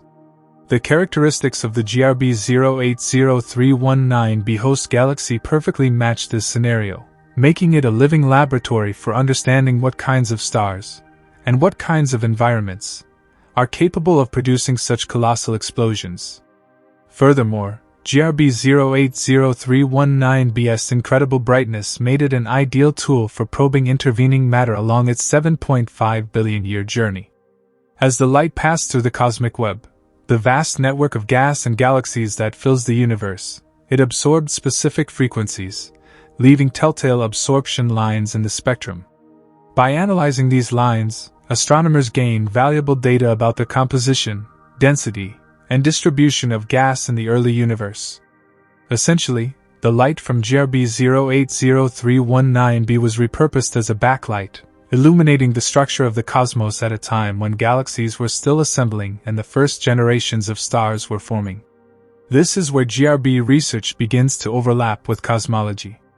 Traditional studies of the early universe often rely on quasars, extremely bright, active galactic nuclei, as light sources to illuminate intervening gas.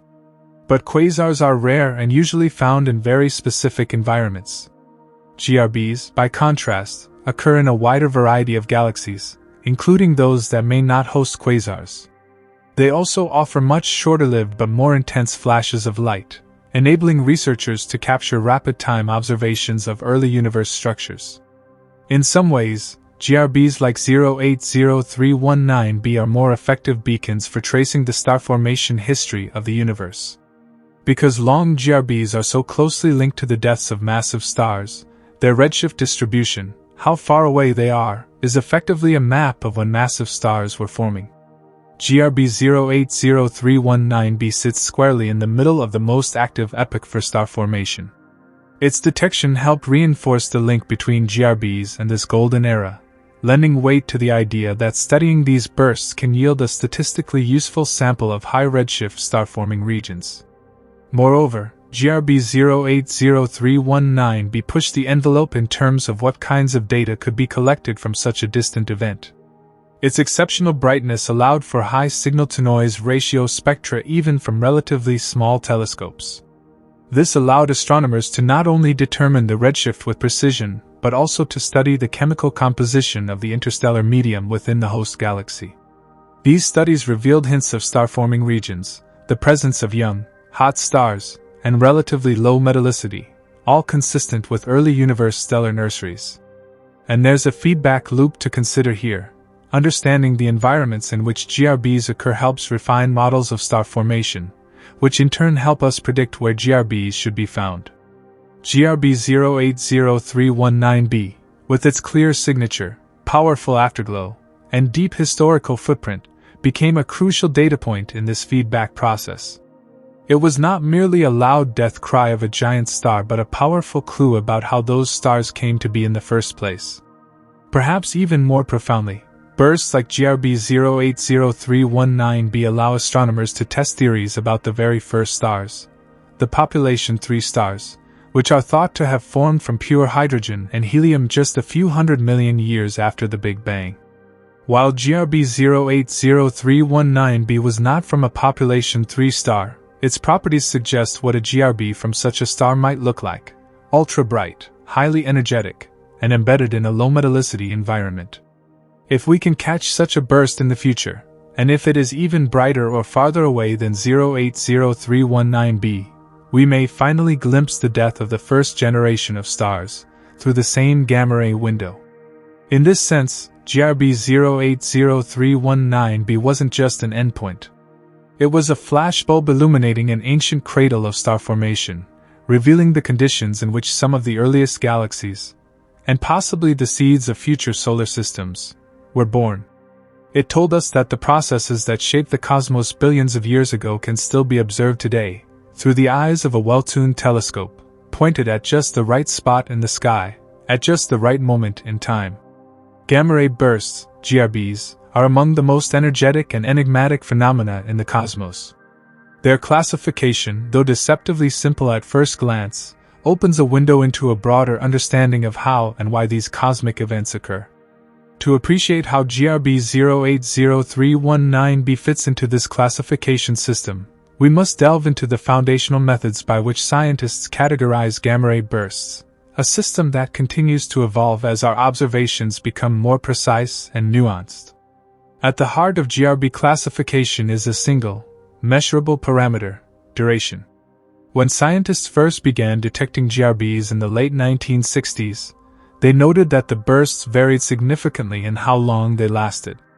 This led to the most fundamental bifurcation in GRB taxonomy: short-duration GRBs and long-duration GRBs. The dividing line is generally set at 2 seconds. Bursts that last less than 2 seconds are categorized as short GRBs, while those that last more than 2 seconds fall into the long GRB category. GRB 080319b, which lasted for approximately 50 seconds in its gamma ray emission, squarely belongs to the long-duration GRB class. But why is this duration distinction significant? It's not arbitrary. It reflects a profound difference in progenitor systems and astrophysical origins. Short GRBs are now widely believed to be caused by the mergers of compact binary systems, typically two neutron stars or a neutron star and a black hole.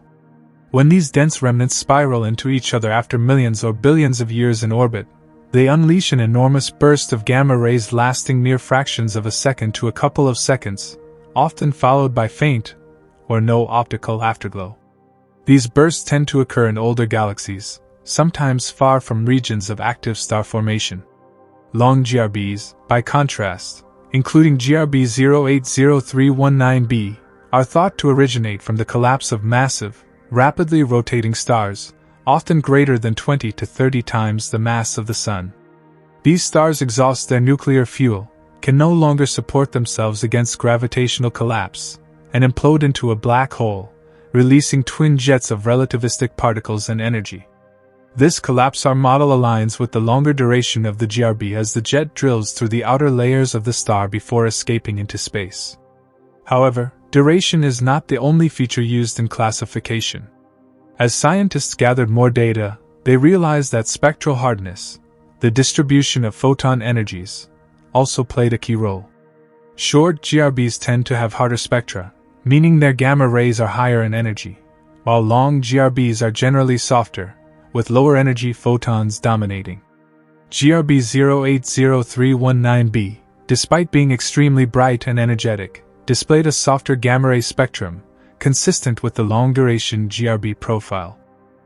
With more nuanced observations, researchers have also introduced subclasses and outliers. Some long-duration GRBs show features that resemble short bursts, and vice versa. There are even hybrid bursts, whose properties blur the traditional boundaries, leading some to suggest that GRBs should be categorized by more than just duration and spectral hardness. For example, ultra-long GRBs, lasting thousands of seconds, have been proposed as a new category, potentially arising from blue supergiant progenitors or tidal disruption events where a star is shredded by a black hole. GRB 080319b doesn't fall into this category, but its intensity and detailed optical light curve have helped refine the parameters for how such new categories might be defined. Additionally, the host galaxy environment, redshift, distance, optical afterglow characteristics, and presence or absence of an associated supernova all now factor into classification efforts. GRB 080319b, for instance, occurred in a star-forming, low-metallicity galaxy, a typical environment for long GRBs. Although the afterglow was intensely studied, the detection of an accompanying supernova was inconclusive due to its great distance. However, similar nearby long GRBs have shown supernova counterparts, strengthening the collapsar connection. Another classification layer involves polarization and jet geometry, which, although not typically used as primary classifiers, contribute to understanding the nature of the burst. GRB 080319b, with its narrow, ultra-relativistic jet pointed nearly directly at Earth, underscored how jet orientation can affect the perceived intensity and structure of the burst. It's likely that other GRBs with similar energies remain undetected or appear much dimmer simply because their jets are not aimed at us. Some scientists have proposed that instead of strictly binary classifications, GRBs should be placed on a continuum, a kind of gamma-ray burst spectrum, reflecting a blend of multiple progenitor scenarios, jet structures, and environmental factors. This approach acknowledges that the universe doesn't always conform to our neat definitions, and that what we see is often just a fragment of a more complex phenomenon. In terms of observational protocols, classification also includes multi-wavelength follow-up. The gamma-ray emission gives the burst its initial classification, but follow-up observations in X-ray, optical, infrared, and radio bands refine and sometimes even challenge those initial labels. GRB 080319b was a turning point in this regard. Its visible optical flash and robust afterglow across wavelengths helped cement the idea that multispectral data is essential for accurate classification, especially in uncovering the physical mechanisms behind the light. Moreover, with the advent of gravitational wave astronomy, classification of GRBs has taken on a new dimension. The detection of GW170817, a gravitational wave signal from a neutron star merger accompanied by a short GRB, GRB170817a, confirmed the connection between short GRBs and compact object mergers. While GRB 080319b occurred before gravitational wave observatories were operational, it laid the groundwork for understanding long GRBs in a similarly multi-messenger context, where gamma rays, visible light, gravitational waves, and potentially neutrinos can all be used together to classify and decode these cosmic explosions. In conclusion, GRBs are classified primarily by duration, but this simple dichotomy masks an evolving and increasingly sophisticated framework. GRB 080319b exemplifies the long-duration class but also pushed the limits of that category. Its extraordinary brightness, structured jet emission, and optical visibility helped fine-tune the classification schemes used today and showed that behind every gamma-ray burst lies a story, not just of death, but of the dynamic, diverse processes that animate our universe. The immense power of long-duration gamma-ray bursts, especially events like GRB 080319b, is almost beyond comprehension. In a matter of seconds, these bursts release more energy than the Sun will emit in its entire 10 billion-year lifetime. But what makes long-duration GRBs so exceptionally powerful? To answer that, we must look deeper into the heart of massive stars, examine the mechanisms of stellar collapse, and understand how extreme conditions forge the most energetic explosions in the known universe. At the core of every long-duration GRB lies a massive star, typically at least 20 to 30 times the mass of our Sun. These stars live fast and die young. They burn through their nuclear fuel in a few million years, fusing lighter elements into heavier ones in their cores. As fusion progresses, they create elements like carbon, oxygen, and eventually iron. But fusion beyond iron becomes energetically unfavorable. Once iron accumulates in the core, the star reaches a point of no return. It can no longer support itself against gravitational collapse. And that collapse sets the stage for the titanic release of energy that characterizes a long-duration GRB. When the iron core of a massive star collapses, it does so extremely rapidly, triggering a chain reaction of catastrophic processes. The core implodes in a fraction of a second, creating a protoneutron star. If conditions are right, particularly if the star retains sufficient mass and angular momentum, the collapse continues until a black hole forms. But the black hole formation isn't the explosive part. What happens around it is. As the outer layers of the star fall inward, they form a dense, swirling accretion disk around the newly born black hole. Matter from the infalling stellar material begins to spiral into the black hole, generating temperatures in the range of billions of degrees and immense magnetic fields. The infall of this matter isn't smooth, it's chaotic, turbulent, and incredibly fast. And as this accretion disk churns, it unleashes focused jets of particles and radiation from the poles of the rotation axis at speeds approaching the speed of light. These relativistic jets are the engines of gamma-ray bursts. They drill through the collapsing star, breaking out from the surface and racing across the cosmos. These jets are narrow, collimated beams of extreme energy, a natural result of the immense angular momentum of the collapsing star and the constraining effects of the stellar material around the jet's path. Once they punch through the stellar envelope, they interact with the interstellar medium, causing shock waves and generating the burst of high-energy gamma rays we detect. But what makes these jets, and therefore long-duration GRBs, so powerful compared to other cosmic explosions? One major factor is concentration of energy. Unlike supernovae, which radiate energy in all directions, gamma-ray bursts focus their energy into narrow beams, often just a few degrees wide. This means that the energy per unit area within the beam is vastly higher. To an observer aligned with that jet, the explosion appears far more powerful than it would if the energy were spread out isotropically. GRB 080319B's jet, for example, was pointed almost directly at Earth, which is one reason it appeared so extraordinarily bright. If its jet had been angled slightly away from us, it might have gone unnoticed or appeared far less energetic. Another contributor is the relativistic speeds involved. The jets move at velocities extremely close to the speed of light, which amplifies their apparent brightness and energy through relativistic beaming. Essentially, the light is compressed in time and space as it moves toward us, making the emission more intense and shorter in duration. This effect not only magnifies the energy we see but also shortens the perceived time of the event, packing even more energy into each second. The magnetic fields in these environments are also extreme, possibly as strong as 10 superscript 1 Gauss, which is trillions of times stronger than the magnetic field at Earth's surface. These fields play a crucial role in channeling and accelerating particles within the jets, further boosting the energy of the radiation. Magnetic reconnection events, where magnetic field lines snap and reconnect, could also inject bursts of energy into the jets, producing spikes in the light curve and increasing the burst's apparent luminosity. Moreover, the low metallicity of the progenitor star also contributes to the GRB's power. Stars in low metallicity environments lose less mass over their lifetimes through stellar winds, allowing them to retain both their large masses and rapid spin. The angular momentum preserved in these stars helps maintain a powerful accretion disk and drives a more stable, longer-lasting relativistic jet, key ingredients for producing an ultra-energetic long-duration GRB. In the case of GRB 080319b, these factors align perfectly.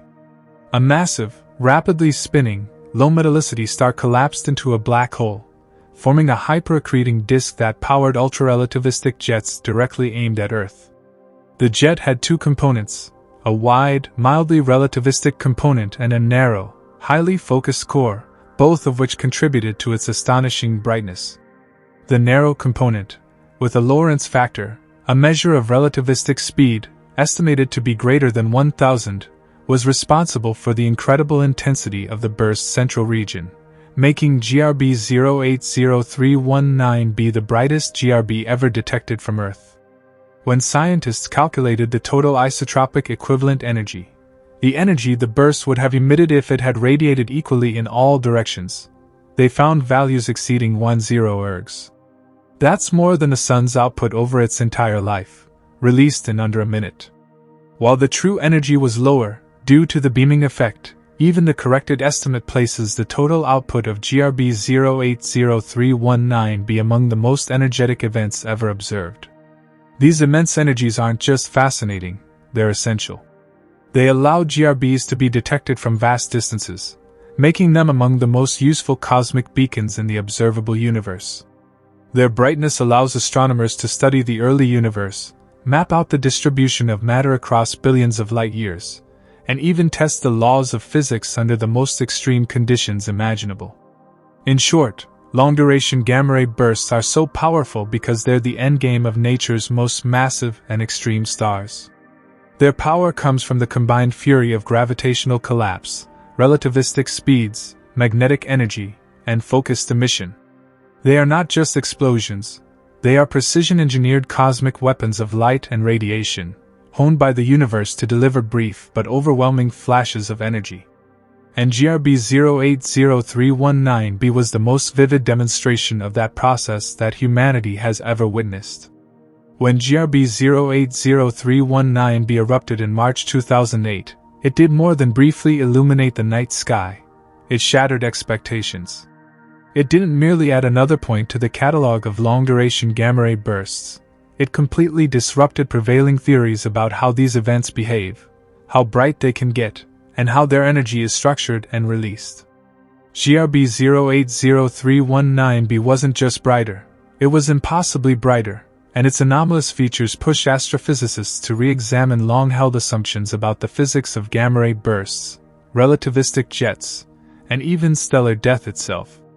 Before this event, gamma-ray burst models already accounted for massive energy releases from collapsing stars.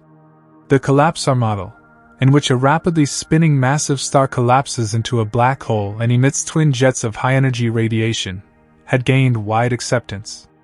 But no model, however optimistic, had predicted that a GRB could be observed by the naked eye from a distance of 7.5 billion light-years. This single fact was a red flag. Something was missing in the theoretical framework. One of the first challenges GRB 080319b posed was the brightness of its optical emission. Typically, gamma-ray bursts are detected in the gamma-ray and X-ray portions of the electromagnetic spectrum, with optical afterglows trailing behind in brightness.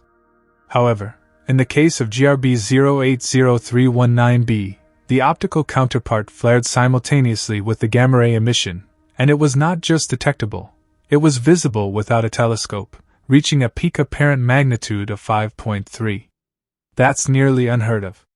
Prior models predicted that optical emissions, even from powerful GRBs, should remain relatively dim due to various internal and external absorption mechanisms. This sudden, blinding flash of visible light defied those expectations.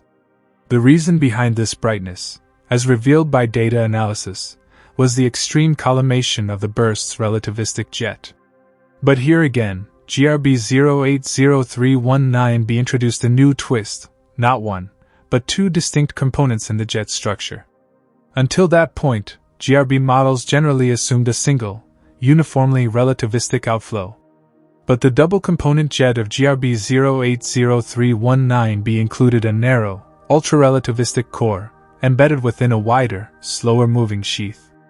This meant that earlier models, which often treated jets as uniform in energy distribution and structure, were incomplete or oversimplified. To match the optical brightness and gamma-ray intensity observed, the Lorentz factor, a measurement of the jet's relativistic speed, had to be at least 1000. For reference, previous GRBs had Lorentz factors in the range of 100 to 300, which already indicated near light speed motion. A Lorentz factor of 1000 indicated an almost unimaginably fast outflow. This was well beyond what most theoretical models had planned for. It raised new questions. How could a collapsing star generate and sustain such a fast jet? What kind of engine was powering this extreme acceleration? And how many other bursts might be similarly extreme but go unnoticed simply because their jets aren't pointed at Earth? GRB 080319b also cast doubt on the reliability of isotropic energy assumptions. Much of GRB analysis relies on estimating the energy as if it were spread equally in all directions, the isotropic equivalent energy. This makes comparisons between bursts easier. But in this case, if GRB 080319b had truly emitted its energy isotropically, it would have released more than 10 ergs, equivalent to several solar masses of matter converted directly into energy, violating the conservation constraints of even the most massive stellar progenitors. The only plausible solution was that this energy was focused into a narrow beam, intensifying what was observed from Earth. This challenged the way astronomers interpret brightness and energy in GRBs, leading to a reevaluation of jet angle corrections and energy estimates across the entire GRB catalog. Moreover, the multi-wavelength simultaneity of the emission, the fact that the gamma-ray and optical signals peaked and faded almost in lockstep, flew in the face of existing models, which treated the optical and gamma-ray emissions as products of different physical processes occurring at different times and distances from the progenitor. This simultaneity suggested that both signals originated very near the central engine, which in turn implied a much cleaner environment around the burst, one that allowed optical light to escape without being absorbed or scattered by nearby material. This added complexity to the collapsar scenario, hinting that either the progenitor star lost its outer layers far more efficiently than expected, or that the jets cleared out a channel through the star far more rapidly and thoroughly than predicted. Another theoretical disruption came in the form of jet structure modeling. Most simulations prior to 2008 assumed GRB jets had a top hat distribution, a simple, sharply defined boundary between the jet and its surroundings. But the dual-jet structure of GRB 080319b suggested that jets may be stratified, with energy and speed decreasing gradually with distance from the jet axis. This more nuanced structured jet, or two-component jet, model has since gained traction and is now being actively tested through observations of other GRBs. Beyond the burst itself, GRB 080319b also forced reconsideration of how GRBs can be used as cosmological probes. Since GRBs are detected at great distances, they are often used to study the early universe. But if the brightness of a GRB can vary so wildly based on jet orientation, energy structure, and relativistic effects, then the population of observed GRBs might not represent a fair sample of the total GRB population in the universe. This introduced a significant selection bias that astronomers now account for in studies of cosmic star formation, metallicity, and galaxy evolution. The burst also reignited debates about the energy budget of GRBs. How could a stellar collapse provide the raw energy needed to power such a narrow, high-speed, long-lived jet? Theories involving magnetars, ultramagnetic neutron stars, were revisited. Others proposed exotic physics, like energy extraction via the Blandford-Znajek mechanism, where rotational energy from a black hole is converted into jet energy through magnetic field lines anchored in the accretion disk. GRB 080319b didn't provide definitive answers but forced the community to treat these possibilities with greater seriousness. Finally, GRB 080319b's afterglow lasted for weeks, and the sheer amount of data collected from instruments around the globe was unprecedented. The level of coordination, observation across spectra, and real-time analysis that occurred as the event unfolded created a new benchmark for how we respond to gamma-ray bursts. The burst was not only an observational anomaly, it was a procedural one, setting new standards in collaboration, speed, and scientific urgency. In summary, GRB 080319b didn't just challenge one model, it challenged many. It questioned our understanding of jet formation, relativistic motion, optical emissions, energy estimates, progenitor environments, and even the way we sample the distant universe using these cataclysmic events. In the aftermath, models became more complex, incorporating layered jets, extreme Lorentz factors, structured outflows, and tighter integration of multi-wavelength physics. GRB 080319b wasn't just an outlier, it was a paradigm shift, an extraordinary flash of light that forced the astronomical community to look again, and look deeper. In the realm of astrophysics, the phrase, naked-eye GRB, sounds almost paradoxical. Gamma-ray bursts, intense, ultra-energetic explosions in distant galaxies, are among the most violent and luminous events in the cosmos. Yet by their nature, they emit primarily in the gamma-ray portion of the electromagnetic spectrum, which is invisible to the human eye. To even detect such phenomena, astronomers typically require high-tech instruments like space-based gamma-ray detectors or sensitive X-ray and optical telescopes.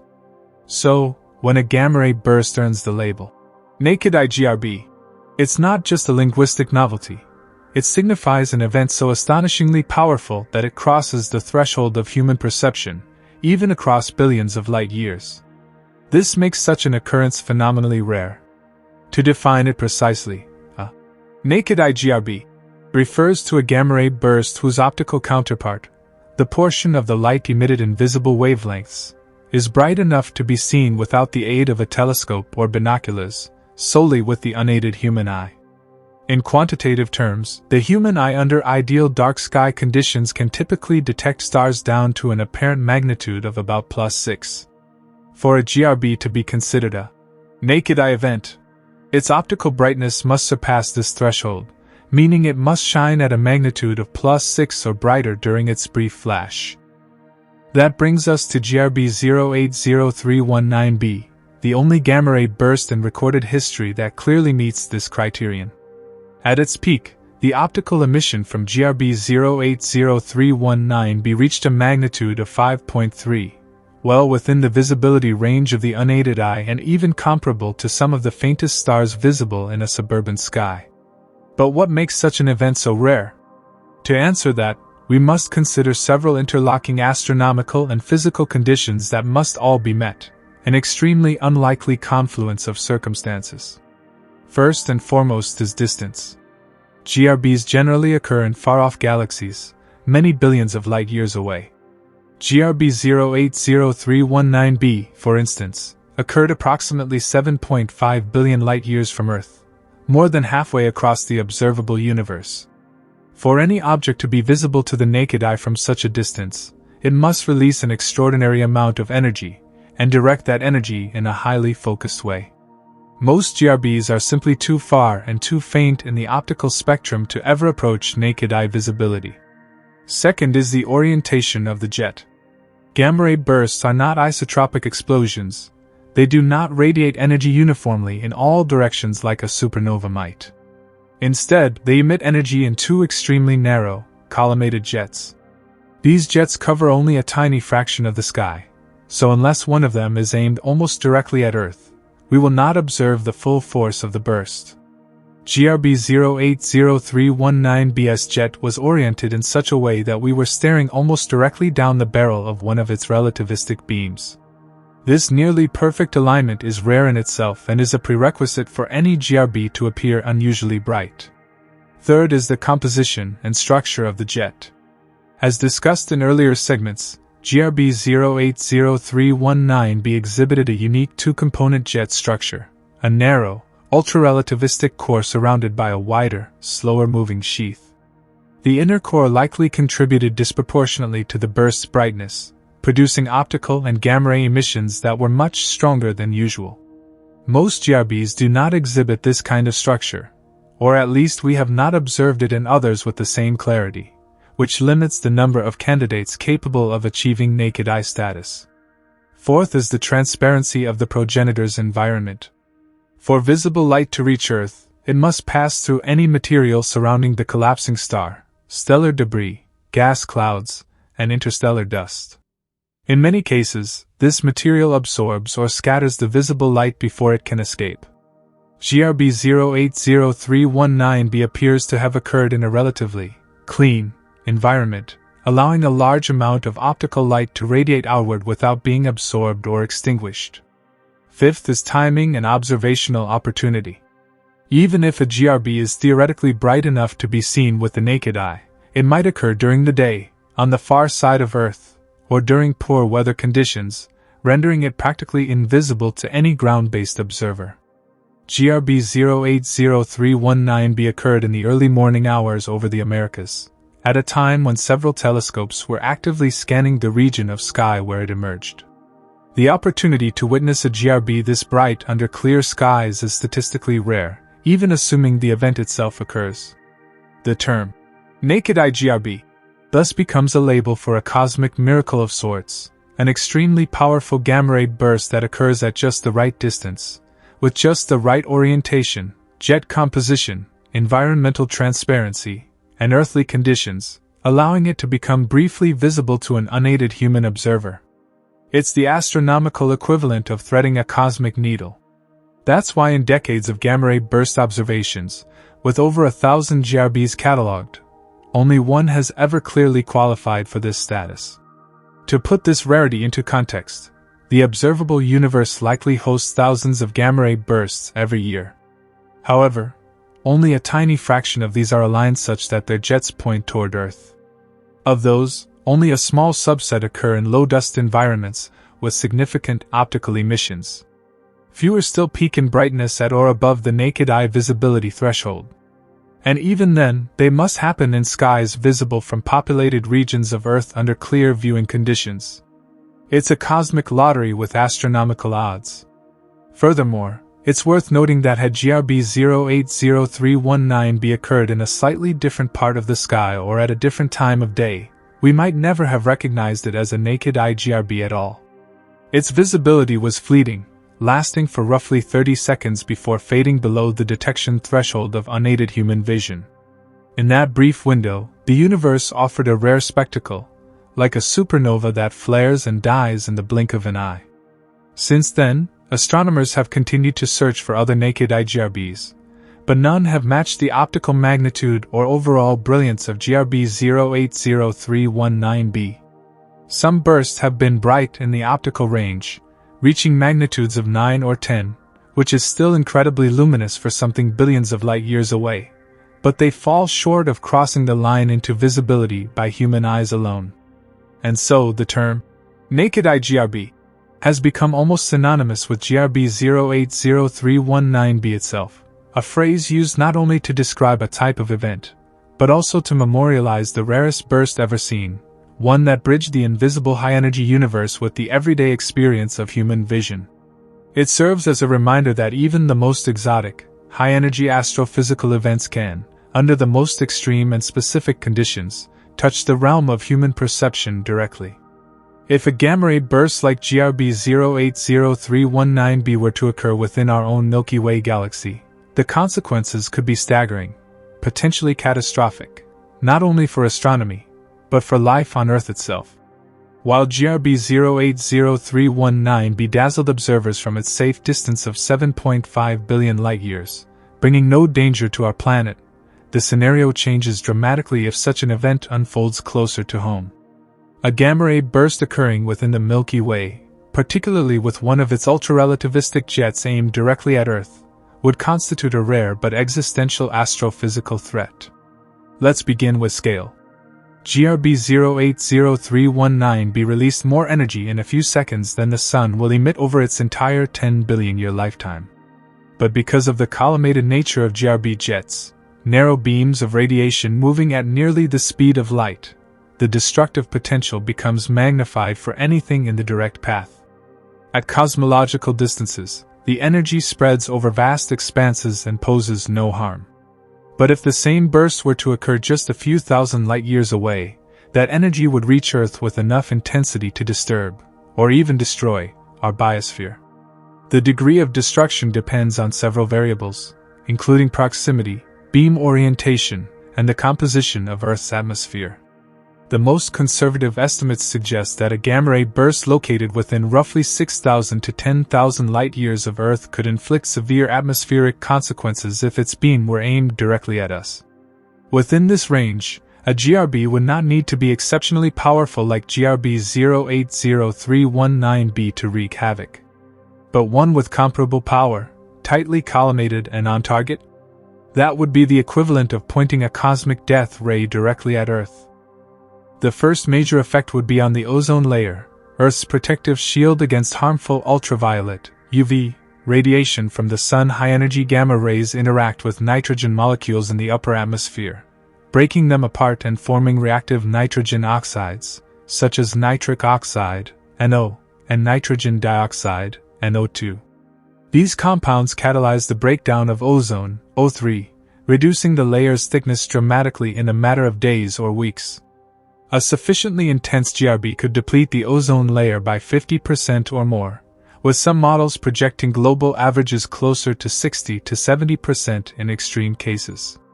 The most intense depletion would likely occur at mid to high latitudes, where atmospheric circulation carries these reactive compounds. The collapse of this protective layer would allow lethal levels of UVB radiation to reach the surface for months, or even years, depending on the recovery rate. Increased UV exposure would damage plant life, particularly phytoplankton, the foundation of marine food chains, and would have devastating effects on ecosystems across the globe. Moreover, the breakdown of atmospheric chemistry would not stop with ozone. The nitric oxides formed in the process would remain suspended in the stratosphere and gradually drift downward, combining with water vapor to form nitric acid rain. Though not potent enough to dissolve buildings like in dystopian fiction, this acid rain would alter soil chemistry, further damaging terrestrial ecosystems, agriculture, and freshwater supplies. But there's more. The sudden injection of high-energy photons and charged particles could trigger massive ionization in the ionosphere, disrupting the planet's electrical environment. Communication systems, GPS networks, and satellites could be disabled or rendered inoperative. A burst intense enough might even induce electrical currents in power lines, causing blackouts or grid failures on a continental scale. Though these effects are more pronounced in solar storms, the principle still applies. Some scientists have proposed that past extinction events on Earth might have been caused by gamma-ray bursts. One leading hypothesis links a GRB to the Ordovician-Silurian extinction event around 450 million years ago, which saw a sudden and dramatic drop in biodiversity.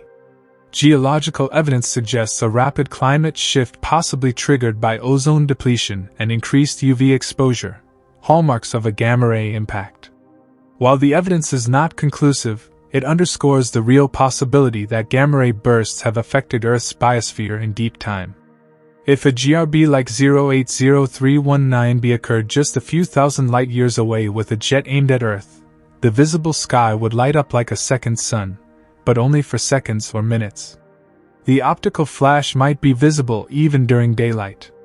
Then would follow a silent wave of invisible destruction, gamma radiation that, within seconds, begins altering the chemistry of the atmosphere. Months later, the biological consequences would manifest: ecosystem collapses, mutations, species extinctions. Depending on the intensity, it could even trigger climate change, by increasing atmospheric opacity or cloud cover due to high-altitude aerosols formed in the chemical reactions. Fortunately, the odds of this happening are slim. Gamma-ray bursts are rare events, and even rarer still are those that occur in our galaxy. Most GRBs are born from the deaths of massive, rapidly rotating stars, which are relatively uncommon in the Milky Way's current stellar population. Furthermore, the chances of a GRB's narrow jet being precisely aimed at Earth are tiny. The cone angle of GRB jets is estimated to be as small as 1 to 5 degrees. That means the area covered by such a jet is only a few % of the sky, so for any given GRB, the odds of Earth being in the line of fire are minuscule. Still, the threat is not zero. Our galaxy contains a few potential GRB progenitors, most notably the Wolf-Rayet stars, such as WR104, a massive, rapidly rotating star located about 7,500 light-years from Earth. Some have speculated that if WR104 were to collapse into a GRB, and its jet was pointed at Earth, the effects could be dire. However, newer research suggests its axis may be tilted away from us, reducing concern for now. But even distant GRBs can have more subtle influences. Over geologic time, the gradual exposure of Earth to lower levels of cosmic radiation from distant GRBs could shape mutation rates and evolutionary processes.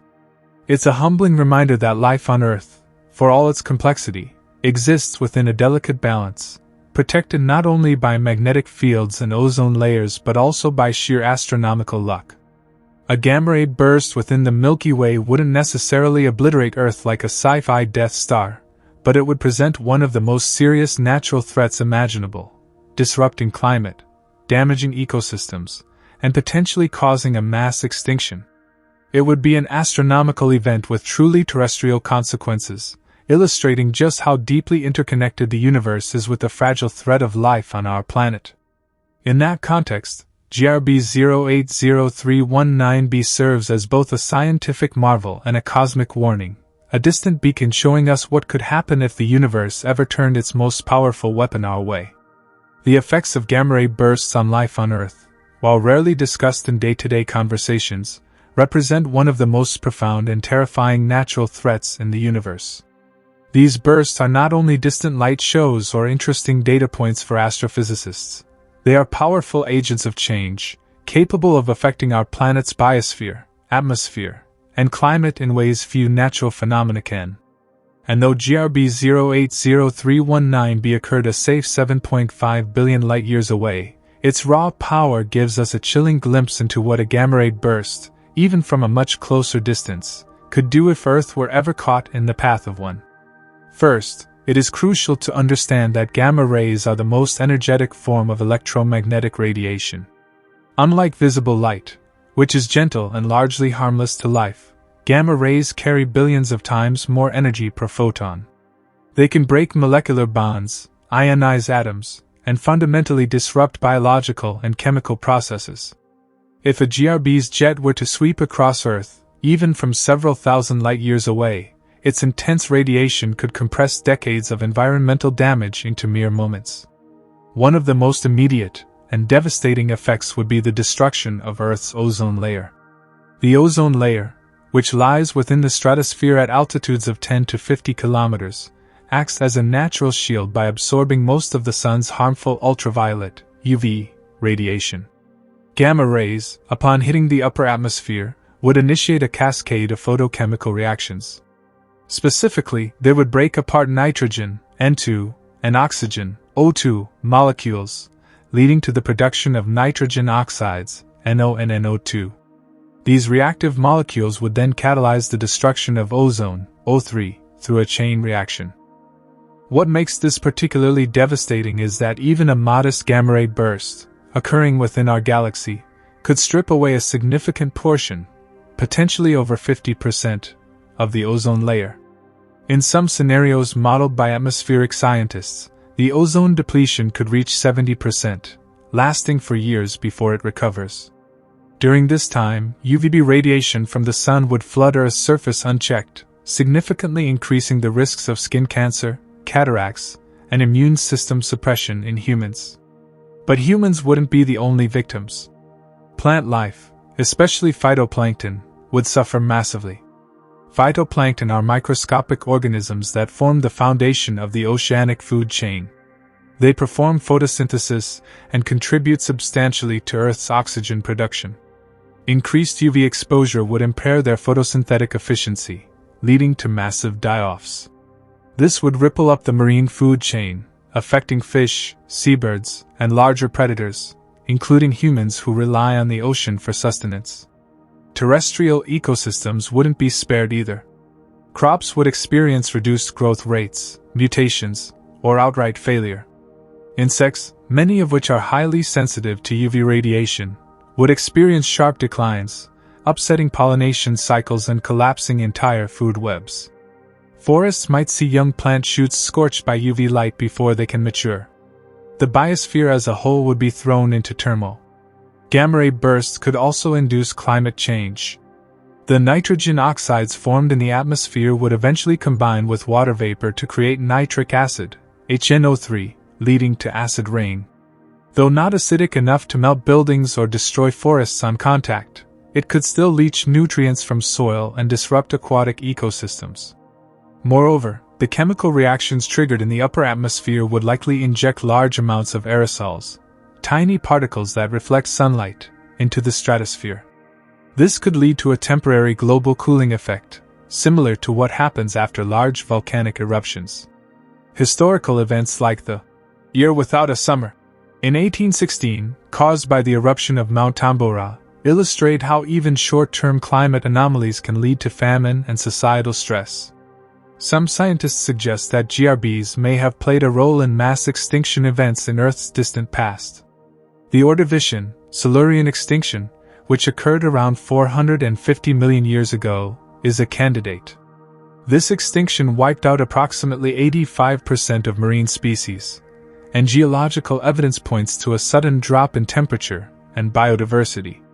While we can't yet confirm a GRB was the cause, computer models of gamma-ray-induced ozone depletion and climate change closely align with the known environmental shifts from that period. But even without immediate extinction-level effects, a GRB could significantly alter mutation rates across many species. Gamma rays and secondary UV radiation can damage DNA directly. Increased mutation rates might lead to cancer in humans and animals, while also accelerating evolutionary pressure. Over thousands of years, this could lead to the emergence of new species, or the collapse of existing ones. In this way, a GRB could act as both a destroyer and a catalyst for evolutionary change. The technological implications are no less concerning. A GRB striking the upper atmosphere would cause a massive ionization spike, similar to or exceeding the effects of a major solar flare. This would disrupt radio communications, satellite operations, GPS networks, and possibly damaged power grids by inducing electrical currents. Satellites not shielded against high-energy radiation could be disabled permanently. Fortunately, these events are extremely rare. Gamma-ray bursts are statistically uncommon, and the odds of one occurring in our galaxy, while non-zero, are tiny. The Milky Way is estimated to experience one GRB every 100,000 to 1 million years, and the likelihood that Earth lies directly in the path of one of their narrow jets is even smaller. Nevertheless, the potential consequences are so severe that many scientists classify GRBs among the top astrophysical threats to life on Earth. Even if Earth is spared a direct hit, GRBs elsewhere in the universe can still offer indirect insights. By studying the impact they might have on habitable zones around other stars, scientists can refine models of cosmic habitability. If GRBs were common in the early universe, they may have sterilized vast regions of space, delaying the emergence of complex life elsewhere. This adds an unsettling dimension to the Fermi paradox. If life is common in the universe, where is everyone? Perhaps GRBs are one of the great filters that many planets failed to pass. In short, while GRB 080319b was a beautiful cosmic firework visible across half the observable universe, it also served as a solemn reminder: Earth lives on borrowed time under an uncaring cosmos. These bursts, born from the death of massive stars, can not only light up the universe but end entire biological eras in the blink of an eye. For all our intelligence and technology, life on Earth remains vulnerable to the grander forces of the universe. Forces that do not need to arrive with a warning. GRB 080319b is considered a once-in-a-lifetime event for a multitude of reasons, each of which underscores the rare, nearly unrepeatable nature of what astronomers witnessed on that fateful night in March 2008. While gamma-ray bursts are not new to science, the magnitude, proximity, visibility, and alignment of this particular event created a perfect storm of cosmic circumstances that made it unlike any other GRB ever recorded. Its uniqueness wasn't just in its measurable brightness, but in the layers of improbability that had to align for humanity to witness it, and for our instruments to capture it in such spectacular detail. To begin with, GRB 080319b was incredibly bright, so bright that for a fleeting few seconds, it could be seen with the naked eye from Earth, despite being located over 7.5 billion light-years away. That is a cosmic distance so immense that the light from this event started traveling long before Earth had even formed. For an object that far away to shine brightly enough to breach the threshold of human unaided visibility is astronomically rare. In fact, no other GRB before or since has ever come close to achieving this level of optical brightness, and there's no guarantee we'll see another one like it in our lifetimes, or in many lifetimes. What makes this even more remarkable is the directionality of gamma-ray bursts. These events emit energy in narrow relativistic jets, often only a few degrees wide.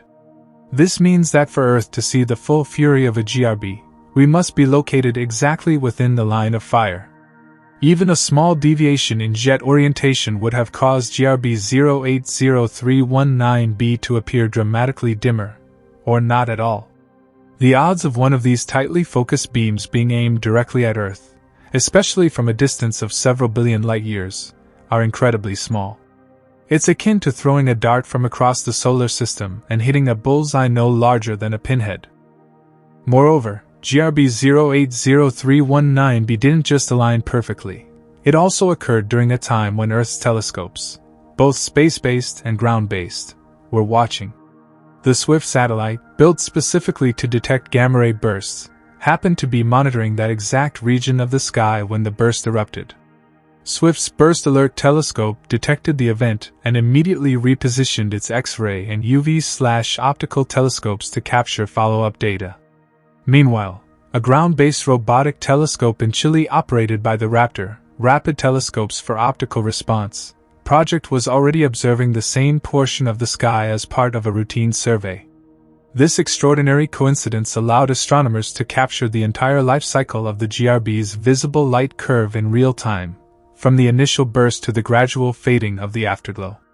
Most GRBs are discovered in hindsight, after the gamma rays are detected, telescopes are repositioned to try and catch whatever optical or X-ray afterglow might remain. But with GRB 080319b, astronomers were watching at the exact moment the gamma ray burst occurred, essentially capturing it live. This resulted in the most complete and detailed multi-wavelength observational dataset of any GRB ever recorded. Not only was this scientifically valuable, but it was also practically unprecedented. Another factor that contributes to its once-in-a-lifetime status is its intrinsic luminosity. When adjusted for its distance, GRB 080319b was determined to be over 2.5 million times more luminous than the brightest supernova ever recorded, and several hundred times brighter than most other known GRBs. It momentarily outshone every star in its host galaxy combined, and if such a burst occurred just a few thousand light-years away, it could have rivaled the brightness of the full moon, or worse, caused atmospheric and biological consequences. And yet, the burst lasted only for a brief moment, just a few seconds of peak gamma-ray emission, with a visible optical component lasting around 30 seconds. In the grand timescale of cosmic events, it was gone in the blink of an eye. That something so brief, so distant, and so directed could be seen from Earth, even momentarily, speaks volumes about its rarity. Let's also not forget the statistical component. Estimates suggest that although gamma-ray bursts happen roughly once per day somewhere in the observable universe, the chances of catching one like GRB 080319b, visible to the human eye and directed perfectly at Earth, are less than 1 in several billion. This makes it not only rare but cosmically improbable in the context of human lifespans and technological windows. We've only been observing the universe in high-energy wavelengths for a few decades. There's a narrow slice of time during which we've had the capability to detect and study events like this with any meaningful resolution. GRB 080319b chose to appear during that very window. Adding another layer to its once-in-a-lifetime nature is the sheer scientific impact it had. GRB 080319b forced astrophysicists to re-evaluate theoretical models of GRB formation, jet structure, and energy output. Prior to this burst, it was thought that GRBs emitted light in a more or less symmetrical fashion within their jets. But observations of GRB 080319b suggested a structured jet, one that had a brighter, narrower core and dimmer outer edges. This helped explain its extreme luminosity and directed light, while also providing a new model for understanding why some GRBs appear more energetic than others. In a way, GRB 080319b reshaped our understanding of the universe's most energetic phenomena. Even in the years following the event, scientists have not seen anything remotely like it. Other GRBs have been energetic, but not optically bright. Others have been closer, but not perfectly aligned. Others were well observed, but not in real time.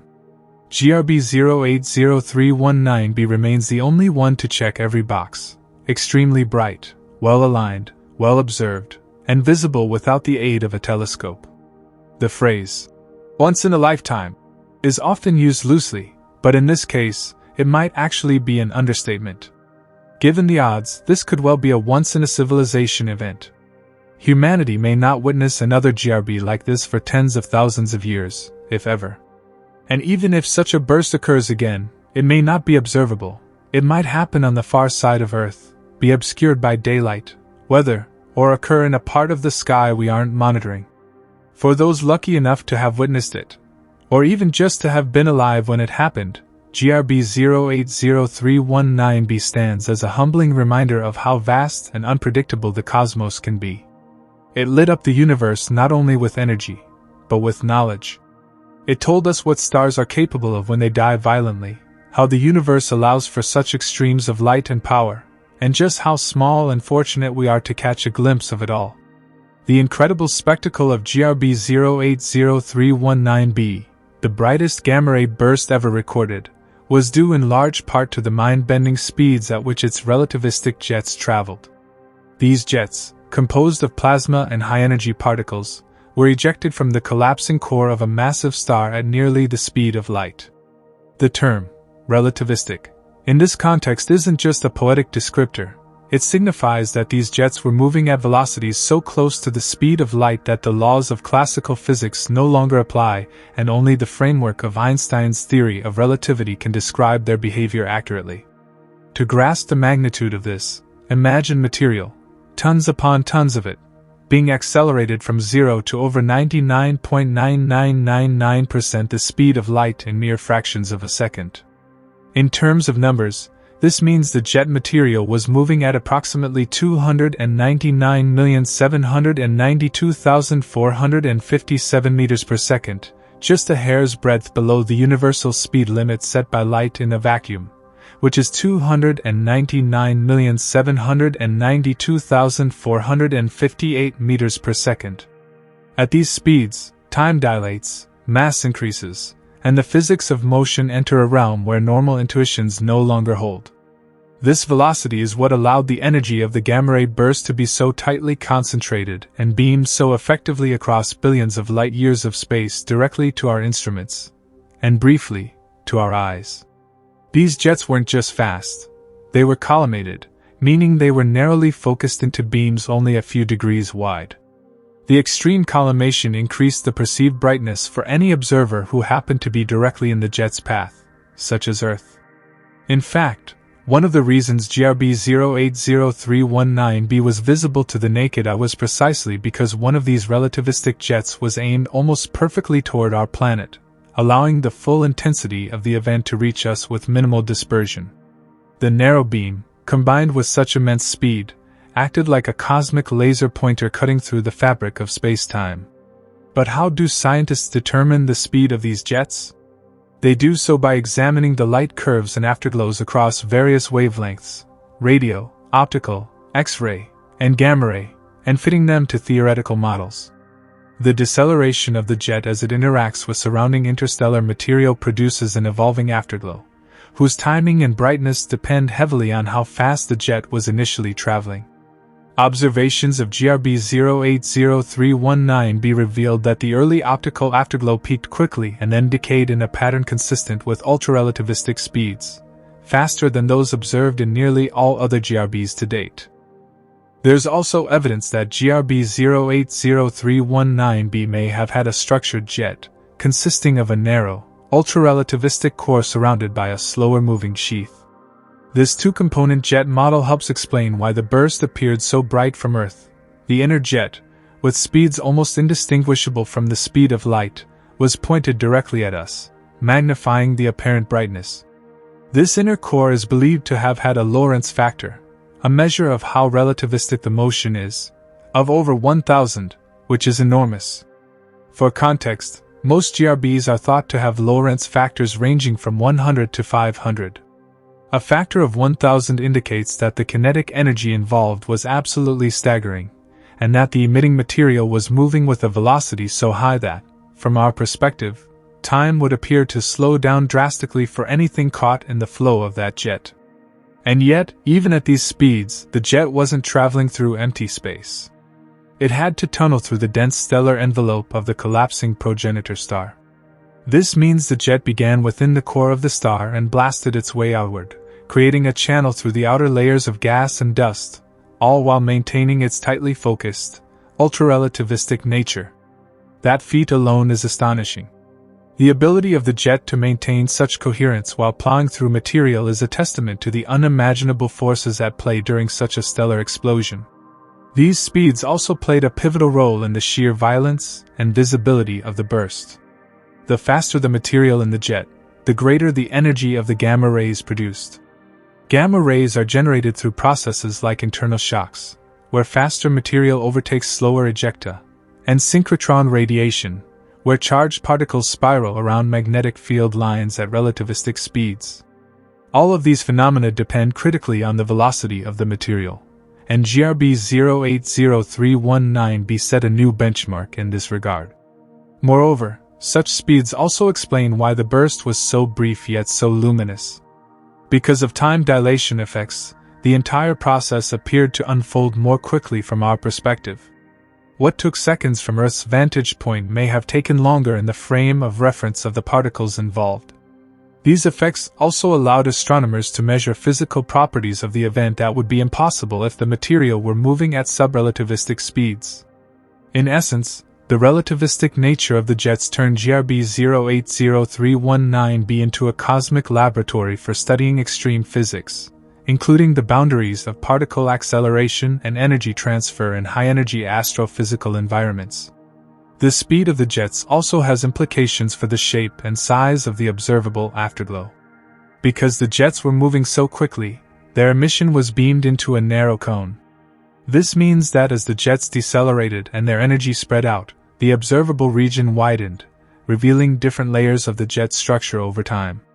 Observatories noted that the early emission was sharply focused and bright, while the later emission showed a broader and more complex light curve, a telltale sign of a structured, relativistic outflow. And yet, despite all of our measurements and models, the exact mechanisms that allowed these jets to reach such insane speeds remain an open area of research. Magnetic fields likely play a major role. Some theories suggest that energy extracted from the rotation of a newly formed black hole via magnetic field lines, an idea known as the Blandford-Znajec process, may help accelerate and collimate the jet to such extreme velocities. Others propose that neutrino-driven winds or radiation pressure within the accretion disk could contribute. GRB 080319b gave scientists new observational data to test these hypotheses, offering unprecedented insight into how relativistic jets are formed and sustained. In summary, the relativistic jets of GRB 080319b weren't just fast. They were among the fastest, most focused, and most powerful ever recorded. Their nearly light-speed travel is what made the burst visible across cosmic gulfs, what delivered its gamma rays with such violent intensity, and what continues to awe astronomers to this day. The event stands as a testament to the universe's ability to take a dying star and turn it into a momentary beacon of incomprehensible energy, an exclamation mark written in gamma rays across the fabric of space-time. In the case of GRB 080319b, its extreme luminosity, rapid energy release, and the properties of its relativistic jets all point to one inevitable conclusion. At the heart of this cataclysmic gamma-ray burst was the birth of a black hole. This relationship between gamma-ray bursts and black hole formation is fundamental to our understanding of these cosmic events, and GRB 080319b stands out as a near-perfect example of this extraordinary astrophysical phenomenon. When a massive star, one with more than 20 to 30 times the mass of our Sun, reaches the end of its life, it undergoes a dramatic collapse. In its final moments, the star exhausts its nuclear fuel, and fusion reactions in the core can no longer counterbalance the immense gravitational pressure pulling everything inward. The core implodes, creating one of two possible objects depending on its mass, a neutron star or, if the core is massive enough, a black hole. In the case of GRB 080319b, the sheer magnitude of the explosion, the duration of the burst, and the energy levels detected strongly suggest that a stellar mass black hole was formed. This entire process is thought to fall under a scenario known as the collapsar model. In this model, the core of the massive star collapses into a black hole, while the rest of the star's material begins to fall inward toward it, forming a rapidly rotating accretion disk around the newborn black hole. It is from this disk, and the intense magnetic and gravitational activity surrounding it, that the powerful, narrow jets of plasma are launched at nearly the speed of light, shooting out along the black hole's rotational axis. These jets are what we observe as a gamma-ray burst. They break through the outer layers of the collapsing star and, if Earth lies in their direct path, we witness a brilliant, short-lived flash of gamma radiation. In the case of GRB 080319b, not only were these jets perfectly aligned with Earth, they also managed to pierce through the outer envelope of the progenitor star cleanly and with remarkable focus, indicating that the central engine driving the burst, the newly formed black hole, was highly active and powerful. It's important to understand that not every black hole forming event results in a gamma-ray burst. For a GRB to occur, several stringent conditions must be met. The star must be rotating fast enough to form a dense accretion disk. The magnetic fields must be strong enough to funnel material into jets. And most critically, the jets must be pointed in our direction. That's why GRB 080319b was so special. It was an ideal alignment of all these rare conditions. The creation of the black hole triggered the formation of the jets, and the jets aligned with Earth, allowing us to catch a glimpse of the birth of a black hole from over 7.5 billion light-years away. The formation of a black hole in such a scenario also helps explain the immense energies involved. As material spirals into the black hole from the surrounding accretion disk, it is heated to extreme temperatures and accelerated to relativistic speeds. Magnetic fields can twist and snap, unleashing further energy. These processes generate the gamma rays that make GRBs the brightest electromagnetic events in the universe. It's estimated that a significant fraction of the star's mass is either ejected at high speed in the jets or converted into energy during the collapse, with the rest forming the black hole. There's also compelling indirect evidence linking GRB 080319b to black hole formation. For instance, the duration of the burst, lasting over 60 seconds, places it in the long-duration GRB category, which is strongly associated with the deaths of massive stars. Short-duration GRBs are thought to come from different mechanisms, like neutron-star mergers. But long-duration bursts, like GRB 080319b, fit the signature of a core collapse event where a black hole is born amidst the violent death throes of a rapidly spinning, massive star. Furthermore, the absence of a supernova signature immediately following GRB 080319b, which might be expected in some collapsar cases, could be due to its extreme distance. At 7.5 billion light-years away, detecting the optical light from a supernova that accompanied the burst would be incredibly difficult, especially given how rapidly the afterglow faded. However, later observations and comparisons with similar events suggest that GRB 080319b was very likely accompanied by a hypernova, a particularly energetic type of supernova associated with black hole formation. It's also worth noting that the formation of a black hole during a gamma-ray burst event isn't always permanent. In some theoretical scenarios, if enough material doesn't fall into the core, or if the explosion is asymmetrical, the resulting object could instead be a magnetar or a highly magnetized neutron star. But given the energy scale and structure of GRB 080319b, these alternatives are unlikely. The data almost certainly point to the creation of a black hole as the central engine powering the event. What makes this particularly fascinating is that GRB 080319b offered scientists a window into one of the most enigmatic and extreme transitions in the universe: the transformation of a massive star into a black hole. For a brief moment, as its death throes sent jets tearing across billions of light-years, that star told a story of collapse, of rebirth as an object from which not even light can escape. The fact that this story reached us across space and time, in such vivid electromagnetic detail, is a testament to the raw power of the cosmos and our growing ability to listen to its most dramatic tales. GRB 080319b thus serves not just as an example of a gamma-ray burst, but as a cosmic signpost marking the formation of a stellar mass black hole.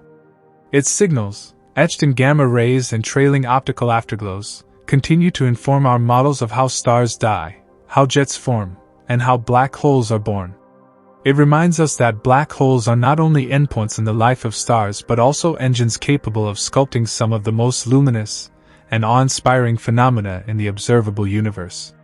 Before GRB 080319b, the landscape of gamma-ray bursts was already marked by extremes: flashes of radiation that outshone entire galaxies and vanished within seconds. Yet even within that chaotic tapestry, GRB 080319b stood out like a supernova among candles. It didn't just add a data point to the luminosity scale of gamma-ray bursts, it obliterated previous boundaries and redefined what astrophysicists thought was possible. The event was so bright, so intense, and so far-reaching that it forced a recalibration of the entire luminosity scale for GRBs and challenged the metrics by which we measure energy in the cosmos. The term, luminosity, refers to the intrinsic brightness of an astronomical object, essentially, how much energy it emits per unit time. For gamma-ray bursts, this is typically measured in ergs per second, where 1 erg is a minuscule unit of energy, about 10 joules, but the sheer magnitude of energy involved in GRBs makes this unit more practical.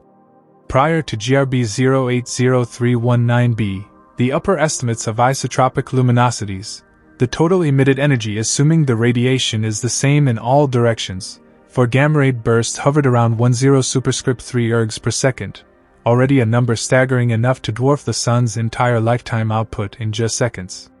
But GRB 080319b shattered the ceiling.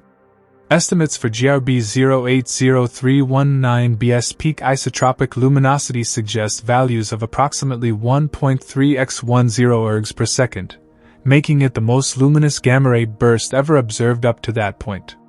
This event emitted more energy in mere seconds than the Sun will produce over its entire 10 billion-year lifespan.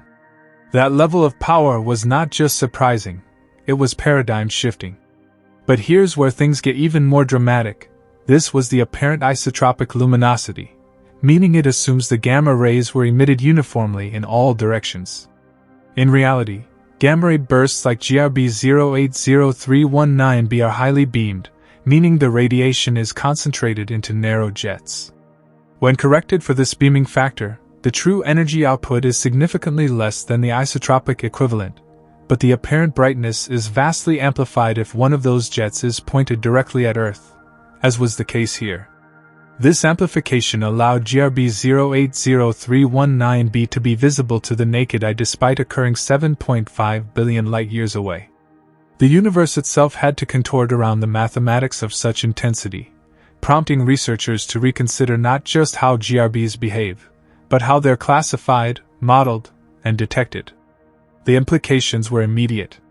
Previously, it was believed that there were practical upper limits to how luminous a gamma-ray burst could be due to physical constraints within the progenitor star and the jet mechanism.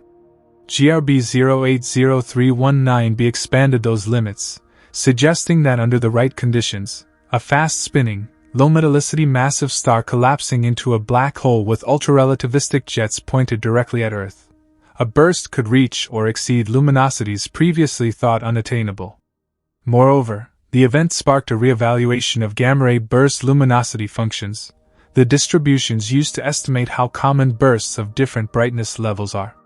Models had to be updated to account for ultraluminous events like GRB 080319b.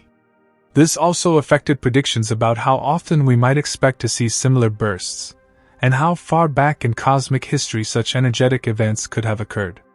It implied that the early universe might have been more active and more violently luminous than models had anticipated. One of the more subtle, yet profound ways GRB 080319b reshaped the luminosity scale was by challenging the assumptions baked into redshift luminosity correlations. Typically, astrophysicists use redshift, the stretching of light to longer wavelengths due to the universe's expansion, as a proxy for distance, and combine that with apparent brightness to determine intrinsic luminosity. But GRB 080319b threw a wrench in that process by being unusually luminous for its redshift. At a redshift of Z is almost equal to 0.937, it was already far enough away that any detectable light would usually be dimmed significantly. Yet the burst's brightness defied those expectations. It didn't just follow the curve, it leapt off it. In doing so, the event became a cosmic calibration tool. Just as Type I supernovae are used as standard candles for measuring cosmic distances, events like GRB 080319b offered an opportunity to test and recalibrate models of cosmic expansion, energy distribution, and relativistic beaming. Researchers began to explore whether ultraluminous GRBs could serve as new kinds of distance markers, particularly at high redshifts where other standard candles are too faint to detect. This redefinition of the luminosity scale also rippled through instrumentation and observational strategy. Telescopes, both space-based and ground-based, had to reconsider their dynamic range and sensitivity thresholds. Observatories like Swift, which had triggered on GRB 080319b, had captured data that previously might have been considered anomalously intense. After this event, such intensities became part of the new expected range under certain alignment conditions.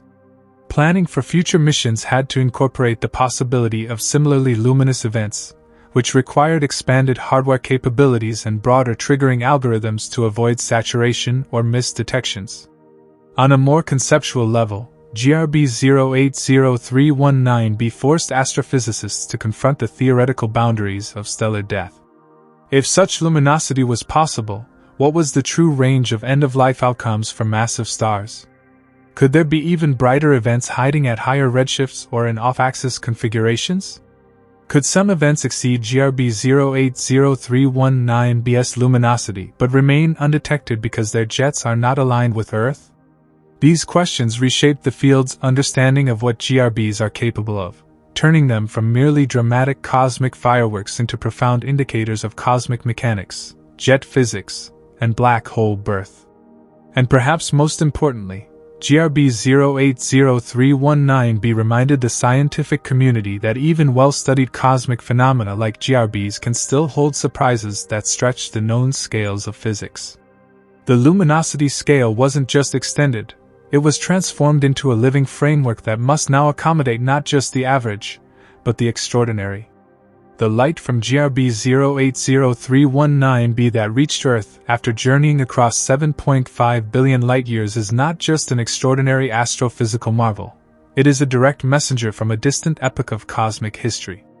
That single beam of radiation, fleetingly visible to the human eye for less than a minute, carried within it the story of a dying star from an era when the universe was only about half its current age. Understanding the significance of that light isn't merely about measuring distance. It's about decoding the vast timeline of the cosmos and unraveling the ancient forces that shaped everything we know. To put it into perspective, when GRB 080319b occurred, Earth as we know it didn't exist. Our planet wouldn't form for another 2 to 3 billion years. Complex multicellular life hadn't yet emerged even in our galaxy. The Milky Way was still maturing. Meanwhile, this single, massive star, 7.5 billion light-years away, lived out its entire life cycle, collapsed into a black hole, and emitted a death scream so intense that its light could be seen from our corner of the universe after traveling all that time. That signal wasn't just radiation, it was a window into deep time. In cosmology, a light-year isn't just a unit of distance. It's also a unit of time travel. The further away something is, the longer its light takes to reach us, and the further back in time we're seeing it. So when we say the light from GRB 080319b traveled 7.5 billion light-years, we are quite literally saying that we are seeing the universe as it was 7.5 billion years ago.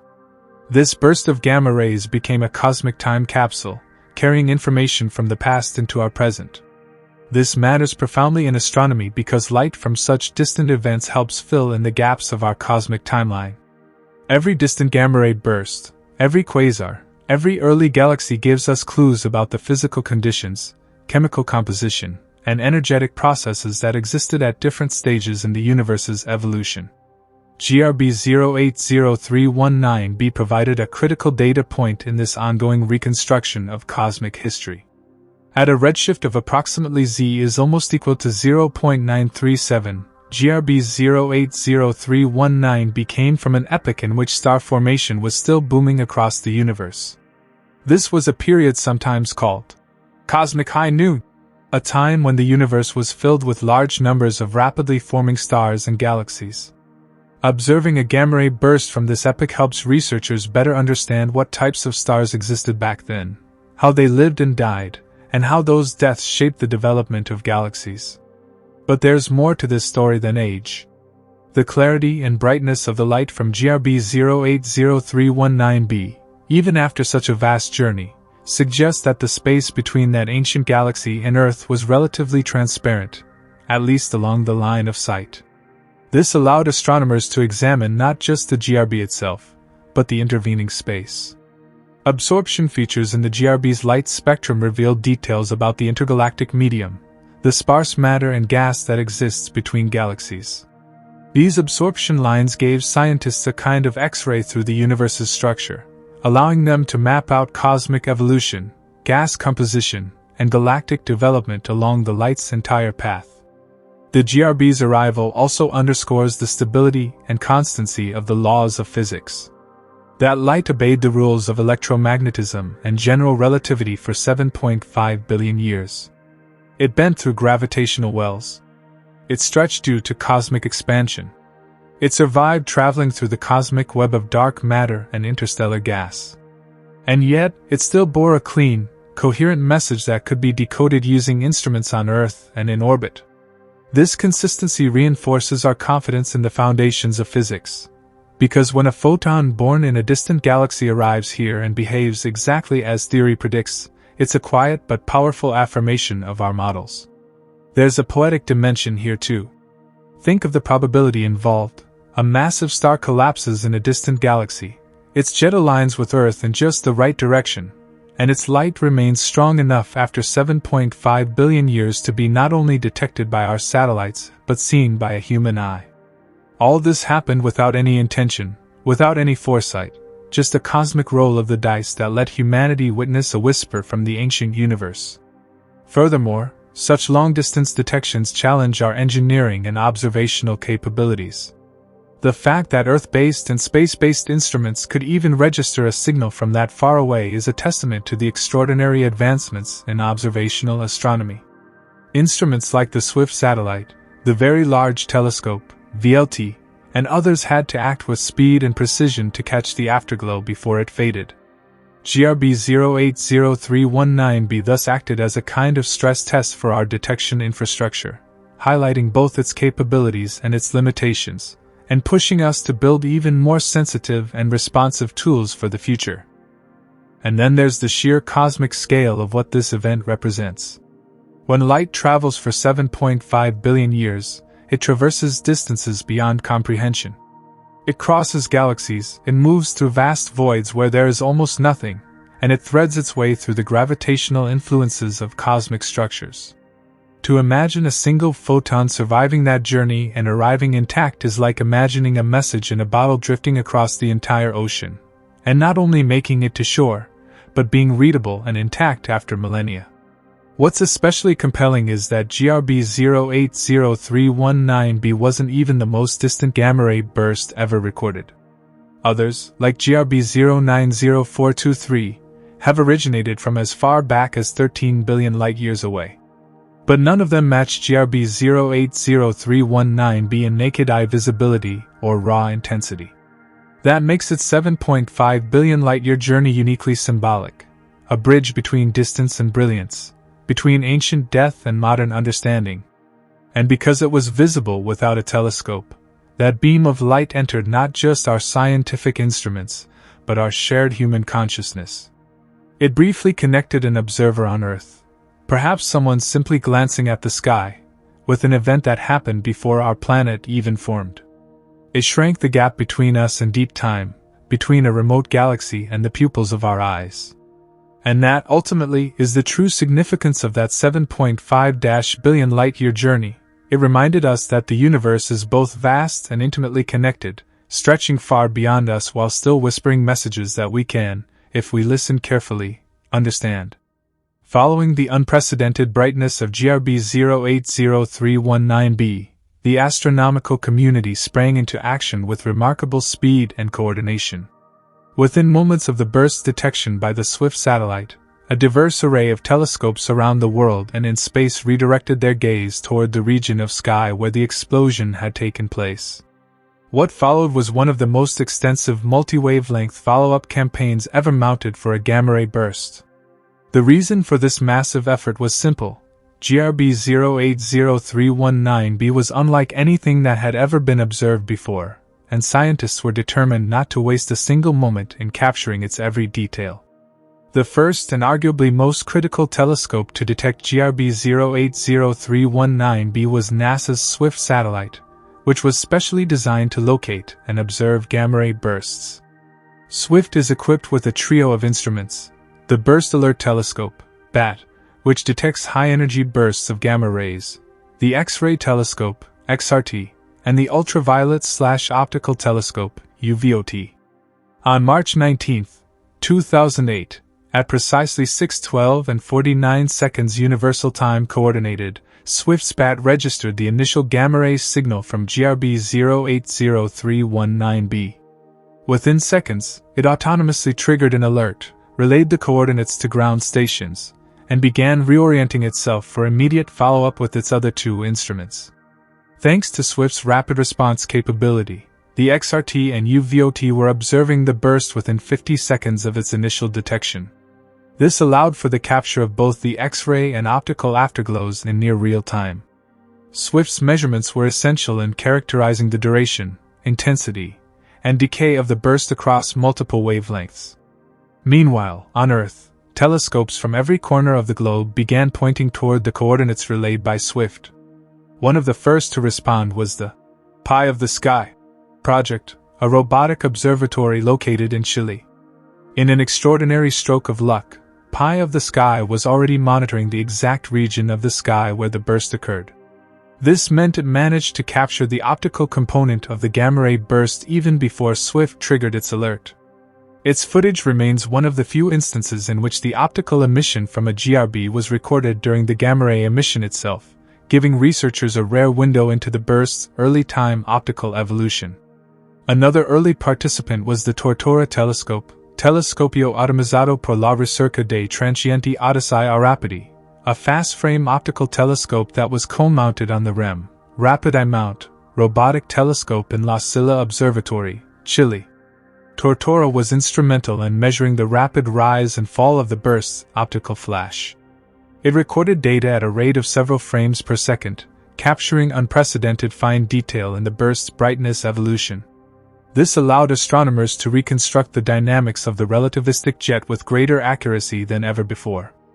Additional optical follow-ups were carried out by telescopes such as the Fox Telescope North in Hawaii and the ROTS-3, Robotic Optical Transient Search Experiment, network of telescopes, which includes sites in Texas, Namibia, Australia, and Turkey. The ROTS-3 network is specifically designed to respond to transient events like GRBs and was instrumental in monitoring the optical afterglow in the minutes and hours following the burst. The Very Large Telescope, VLT, in Chile, operated by the European Southern Observatory, ESO, joined the campaign shortly after. Its powerful spectrographs captured high-resolution spectra of the afterglow, enabling detailed studies of the burst's redshift, absorption lines, and the composition of the intervening cosmic material. Through these spectra, the VLT confirmed the burst's staggering distance, approximately 7.5 billion light-years, and revealed a wealth of information about the host galaxy and the interstellar medium between it and Earth. In addition to the VLT, the Gemini Observatory, with its twin telescopes in Hawaii, Gemini North, and Chile, Gemini South, also observed GRB 080319b. Using instruments such as GMOS, Gemini Multi-Object Spectrographs, astronomers collected both imaging and spectral data to complement the VLT's findings. These observations helped refine models of the burst's afterglow and jet structure. Further north, the Keck Observatory in Hawaii, home to two of the largest optical telescopes in the world, took high-resolution spectra of the GRB afterglow. The Keck data added depth to the redshift measurement and confirmed the chemical signatures seen by other observatories. The Keck team's findings also contributed to refining our understanding of the GRB's host galaxy, its mass, metallicity, and star formation rate. Radio observations were carried out by the Very Large Array, VLA, in New Mexico. Although the gamma-ray and optical signals fade quickly, radio emissions from a GRB afterglow can persist for days, weeks, or even longer. The VLA's detection of the radio afterglow allowed for measurements of the jet's expansion speed and geometry over time, offering another crucial angle from which to model the GRB's energetics and collimation. On the space-based front, Swift was not alone. The Fermi Gamma-Ray Space Telescope, though launched a few months after GRB 080319b, was preceded by its spiritual predecessor, NASA's Compton Gamma Ray Observatory, which had already laid the foundation for multi-satellite GRB studies. Though Fermi did not observe this particular burst, its later observations would be heavily informed by GRB 080319b's legacy. Other space-based instruments such as Konus Wind, part of the Russian-American Wind spacecraft, also detected GRB 080319b and provided complementary gamma-ray data from a different angle in space. This helped refine localization and enhance cross-calibration with Swift's readings. Smaller robotic observatories like BODI's Burst Observer and Optical Transient Exploring System, and Katzmann Automatic Imaging Telescope, KIT, at Lick Observatory added further temporal coverage to the GRB's optical evolution. By observing the afterglow over hours and days, they helped chart the decay curve, which in turn fed into models describing the energy distribution and beaming angle of the relativistic jet. Across continents and wavelengths, this global collaboration marked a turning point in gamma-ray burst follow-up astronomy. What made the campaign so effective was not just the scale of participation, but the sheer diversity of instruments involved: gamma-ray detectors, optical telescopes, radio arrays, infrared observatories, and spectrographs. Each brought a different piece of the puzzle, and when assembled, they provided a more complete picture of GRB 080319b than had ever been achieved for any GRB before. The magnitude of this response also led to a new gold standard for rapid response astronomy. In the years since, observatories have used GRB 080319b as a case study for designing and refining protocols that allow for even faster and more coordinated follow-up of transient events, including kilonovae and gravitational wave counterparts. This burst didn't just change our understanding of gamma-ray bursts, it transformed the way humanity watches the sky. The predictability of gamma-ray bursts, particularly rare and extreme ones like GRB 080319b, is one of the most elusive challenges in astrophysics. GRBs are, by their nature, spontaneous and cataclysmic, appearing without warning from random locations in the sky and lasting anywhere from milliseconds to minutes. The possibility of predicting such events, especially with the precision and lead time needed to mobilize resources or assess potential risk, remains an extraordinary frontier. When it comes to GRB 080319b, the question of prediction becomes even more complex due to its unique brightness, optical visibility, and orientation directly toward Earth. To begin with, gamma-ray bursts are not uniform events. They are broadly categorized into short-duration and long-duration classes, each with different progenitors and astrophysical origins. Long-duration GRBs, such as GRB 080319b, are typically associated with the deaths of massive stars, specifically, a rare type of stellar collapse known as a collapsar, or hypernova. These events occur in distant galaxies, often in regions of active star formation, where young, massive stars are abundant. While the underlying process of a massive star running out of nuclear fuel and collapsing under its own gravity can be modeled, the precise moment this will occur, especially from our vantage point across billions of light-years, is extremely difficult to forecast. There are no known warning signs detectable in advance of a gamma-ray burst. Even when a star is identified as a potential GRB progenitor, for instance, a Wolf-Rayet star, which is thought to be a likely candidate, the final collapse into a black hole and the subsequent launch of relativistic jets can happen suddenly and silently, from an observational perspective. These final stages of stellar death occur in moments, and they do not emit any kind of precursor radiation that we can currently detect with sufficient notice. No tremors, no increase in brightness, no gradual signals. The star simply collapses, and if the conditions are just right, a jet is born and begins emitting gamma rays at unimaginable energy levels. The concept of predicting GRBs like GRB 080319b also confronts the added complication of orientation. Gamma-ray bursts are not omnidirectional explosions like supernovae. Their energy is tightly beamed into jets. This means that even if a burst were to occur in a nearby galaxy, it would only be visible if one of its relativistic jets were pointed almost exactly at Earth. In the case of GRB 080319b, the jet was aimed nearly perfectly at our planet, amplifying its apparent brightness due to relativistic beaming. But for every burst we detect, there could be dozens more happening in other directions, completely invisible to us. Therefore, not only must one predict when and where a GRB might happen, but also whether its narrow beam will intersect with Earth, an almost impossible forecasting challenge with current technology. Scientists have investigated whether certain high-mass star populations or regions of space might statistically be more likely to host GRBs. Surveys of star-forming galaxies, low metallicity environments, and the locations of known past GRBs have revealed some trends, but these are probabilistic at best, not deterministic.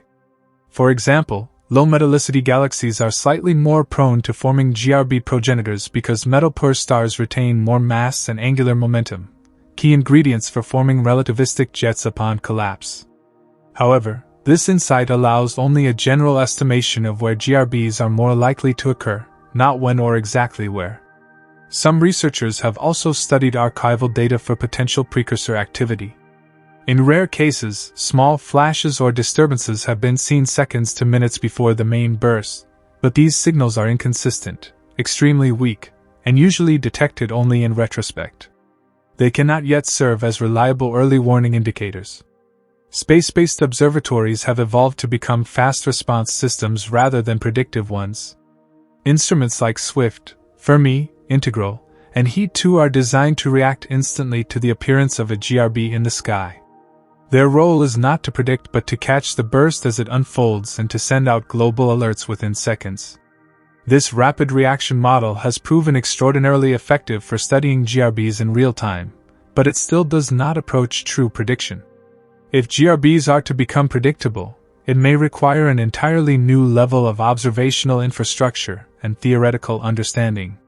Perhaps with the future deployment of next-generation observatories like the Vera-C, Rubin Observatory, James Webb Space Telescope, JWST, or the Einstein probe, we might be able to detect precursor signatures in high-energy radiation, stellar oscillations, or other subtle cues in dying stars that precede a GRB.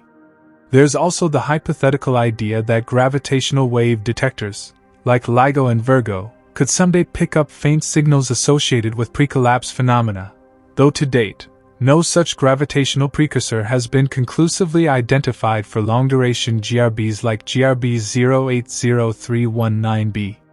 Another intriguing possibility is the use of neutrino detectors.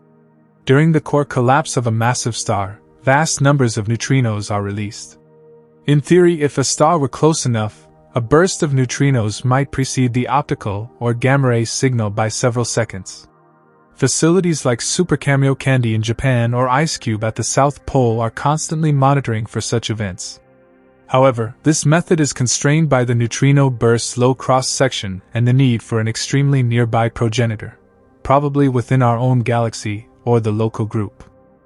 Machine learning has also entered the arena. Some astronomers are now training AI models to sift through massive data sets from space telescopes in search of patterns that human eyes might miss. The idea is that, buried within the noise of seemingly ordinary stars, there could be hidden variables, combinations of light curve behavior, chemical composition, and galactic environment, that subtly predict a higher likelihood of collapse. But this approach is still in its infancy and requires significantly more data than currently available. In essence, GRB 080319b, despite being one of the most well-studied and extraordinary gamma-ray bursts in history, still erupted entirely without warning. The experience highlighted both our incredible progress in capturing these fleeting events and our continued limitations in anticipating them. It serves as a dramatic reminder of the spontaneous violence of the cosmos and the fact that, for now, the universe still holds many of its secrets close.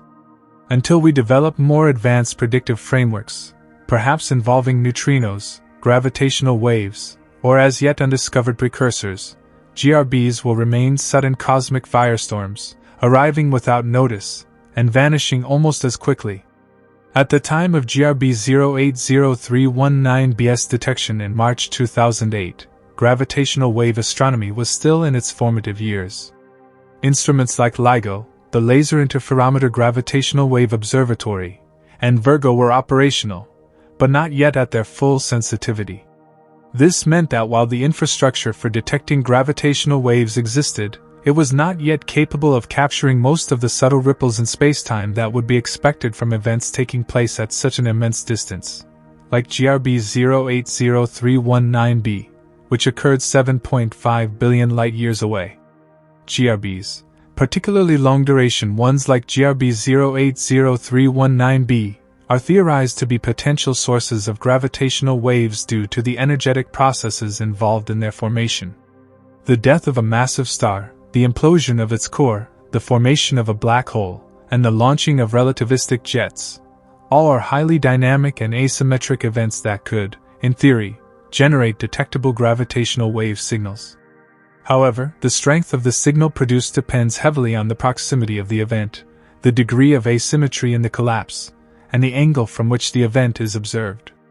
In the case of GRB 080319b, while the theoretical models suggest gravitational waves might have been produced during the core collapse of the progenitor star, no gravitational wave signal was actually detected in association with it. This absence was not surprising. The LIGO detectors were in their initial science runs and were primarily sensitive to strong, nearby events such as the mergers of black holes or neutron stars within hundreds of millions of light-years, not billions. GRB 080319b, occurring more than halfway across the observable universe, simply lay far outside the detection range of any gravitational wave observatory in existence at that time. To provide some context, LIGO's first confirmed detection of gravitational waves wouldn't happen until 2015, with the event GW150914, the merger of two black holes located about 1.3 billion light-years away. Even that powerful collision produced an incredibly faint signal, highlighting just how difficult it is to detect gravitational waves even from relatively close cosmological events. If a GRB like 080319b were to occur within, say, 100 million light-years, then perhaps today's detectors, operating at advanced sensitivity, could pick up a coinciding gravitational wave signature. But in 2008, and at that incredible distance of 7.5 billion light-years, it was effectively beyond our observational grasp. It's also important to consider that not all long-duration GRBs are expected to be strong sources of gravitational waves. Theoretical models vary depending on the specifics of the core collapse. For instance, if the collapse of the star is mostly symmetric, the resulting gravitational wave emission might be minimal. It is the asymmetries, such as lopsided mass infall, uneven rotation, or misaligned magnetic fields, that can generate significant gravitational wave signals. In GRB 080319b, we know the jet was pointed almost exactly toward Earth, but this does not necessarily imply a high level of asymmetry in the overall collapse. Thus, the conditions for strong gravitational wave emission might not even have been present, or if they were, they could have been overwhelmed by the sheer distance. While no direct link between GRB 080319b and gravitational wave data exists, the event has played a crucial role in shaping future strategies for multi-messenger astronomy, the coordinated observation of cosmic phenomena across different types of signals, including electromagnetic radiation, like gamma rays and optical light, gravitational waves, neutrinos, and more.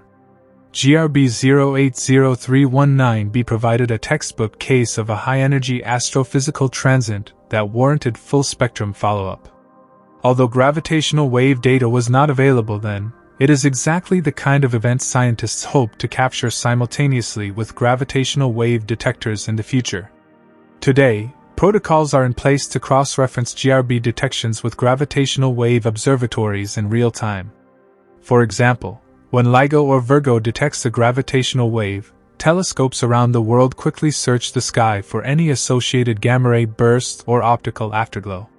Conversely, when a gamma-ray burst is detected, especially a nearby one, gravitational wave data is scoured for any coincident signal. This two-way coordination is foundational to the field of multi-messenger astrophysics, which seeks to piece together a fuller picture of cosmic phenomena by combining different observational modalities. The association of a short-duration GRB, GRB 170817a, with the gravitational wave event GW170817 marked a historic milestone in this area. That event, caused by the merger of two neutron stars, confirmed that at least some gamma-ray bursts do produce gravitational waves.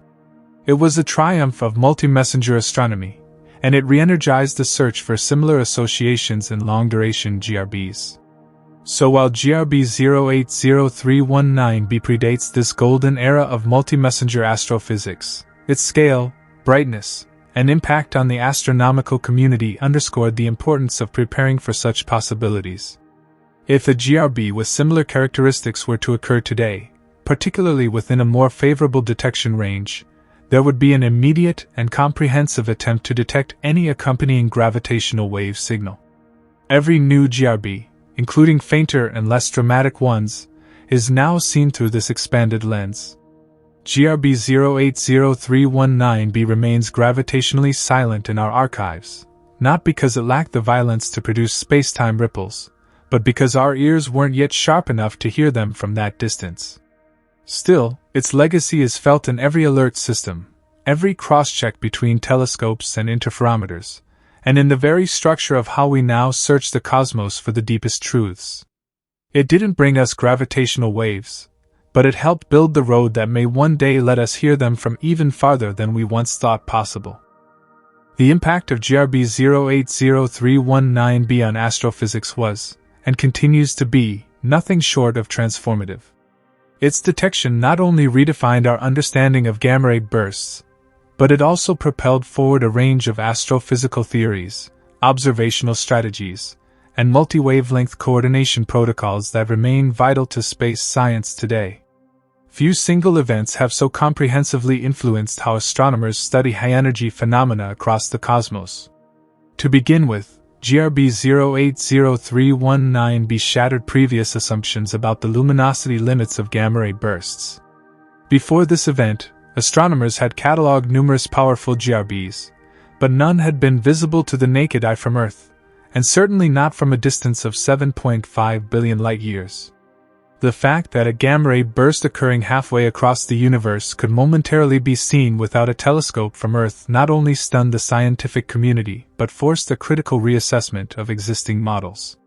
This unprecedented brightness implied that under certain conditions, such as extremely narrow, relativistic jets aligned almost perfectly with Earth, the apparent luminosity of a GRB could exceed anything previously observed or theorized. It also meant that GRBs could be used as tools for probing the universe across unfathomable distances, effectively acting as beacons illuminating the early cosmos. Furthermore, GRB 080319b became a crucial reference point in refining models of jet structure and gamma-ray bursts. Prior to this event, many models assumed that GRB jets were relatively wide and uniform. However, the observed intensity of GRB 080319b implied a much narrower and highly collimated jet, tightly focused and directed almost exactly at Earth. This realization gave rise to the two-component jet model, in which a narrow, ultra-relativistic core is surrounded by a wider, slower-moving sheath.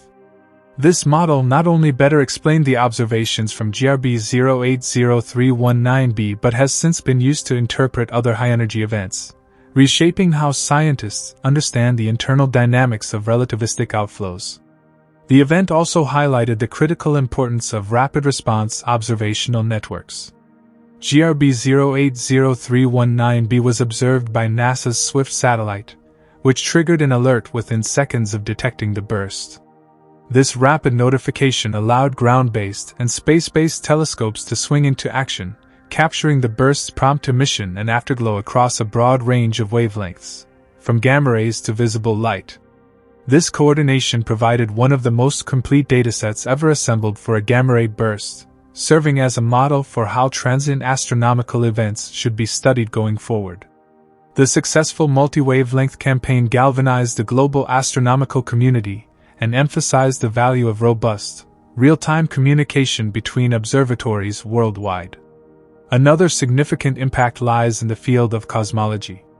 The extreme distance of GRB 080319b, and its detectability with relatively modest instruments, underscored the potential of GRBs as cosmic lighthouses for exploring the distant universe. Unlike supernovae, which fade rapidly and often require powerful telescopes to detect at large distances, GRBs can be intensely luminous, albeit briefly. This opens up possibilities for using GRBs to study the formation of the first stars and galaxies, the distribution of matter in the early universe, and even the chemical evolution of galaxies. GRB 080319b, by virtue of being so distant and so bright, became an early test case for these ambitions, demonstrating that GRBs could serve as important cosmological probes. Additionally, GRB 080319b's phenomenal energy output and its implications for stellar death fed directly into models of massive star evolution and black hole formation. The event strongly supported the collapsar model, in which a massive, rapidly rotating star collapses into a black hole and forms accretion-driven jets. It also provided observational support for theories suggesting that such collapses can result in ultra-relativistic outflows, capable of reaching 99.9999% the speed of light. These jets are believed to be powered by the extraction of energy from either the accretion disk or the spin of the newly formed black hole, mechanisms that remain areas of intense theoretical investigation. GRB 080319b added a rare and highly instructive data point to this ongoing research. From a technological standpoint, GRB 080319b also validated the design and capabilities of the instruments that detected it. The SWIFT satellite, in particular, proved its worth not just in spotting the burst but in coordinating a fleet of ground-based follow-up observations. It became a case study in successful satellite design, leading to renewed support for similar missions and the development of even more sensitive instruments for future use. Observatories such as the Fermi Gamma Ray Space Telescope, launched just months after GRB 080319b, benefited from the lessons learned during the burst's analysis. In educational and outreach contexts, GRB 080319b also had a unique impact. Its brief visibility to the naked eye, while only truly observable under dark sky conditions and away from city lights, provided a rare, almost poetic bridge between human perception and cosmic violence. It was one of those rare instances where the average person could, in principle, have looked up at the sky and seen, with unaided eyes, the death of a star from billions of years ago. This stirred the imagination of the public and sparked renewed interest in astronomy, encouraging educational programs and media coverage that brought the complexities of gamma-ray bursts into mainstream awareness. The burst further inspired new interdisciplinary approaches in astrophysics, linking high-energy astrophysics, cosmology, particle physics, and even planetary science. For example, the study of GRBs in general, and GRB 080319b specifically, has led to the hypothesis that past gamma-ray bursts could have contributed to mass extinctions on Earth by stripping away atmospheric layers or altering global climate. This concept, though speculative, has encouraged cross-disciplinary research that explores how cosmic events may influence the biosphere on Earth and exoplanets. Finally, the sheer magnitude and uniqueness of GRB 080319b redefined the scientific community's sense of what was possible. It broadened the horizon, literally and figuratively, of observational astrophysics. Before this burst, the idea of seeing such an event from such a great distance without a telescope would have been unthinkable. After it, not only did the boundary of observability shift, but the very methods and frameworks through which GRBs were studied had to evolve. It reminded astronomers that the universe is capable of producing phenomena that far exceed our expectations and that nature, at its most extreme, can still surprise us. The legacy of GRB 080319b lives on in every research paper that references its data, in every telescope that refines its targeting protocols based on that night, and in every theoretical model that includes its staggering luminosity as a boundary condition. It is a touchstone, an anchor point in the scientific record that represents not just an event, but a paradigm shift. The impact of that one extraordinary burst continues to ripple through the fabric of modern astrophysics, challenging researchers to look deeper, reach farther, and prepare for the moment when the next GRB might dazzle the cosmos.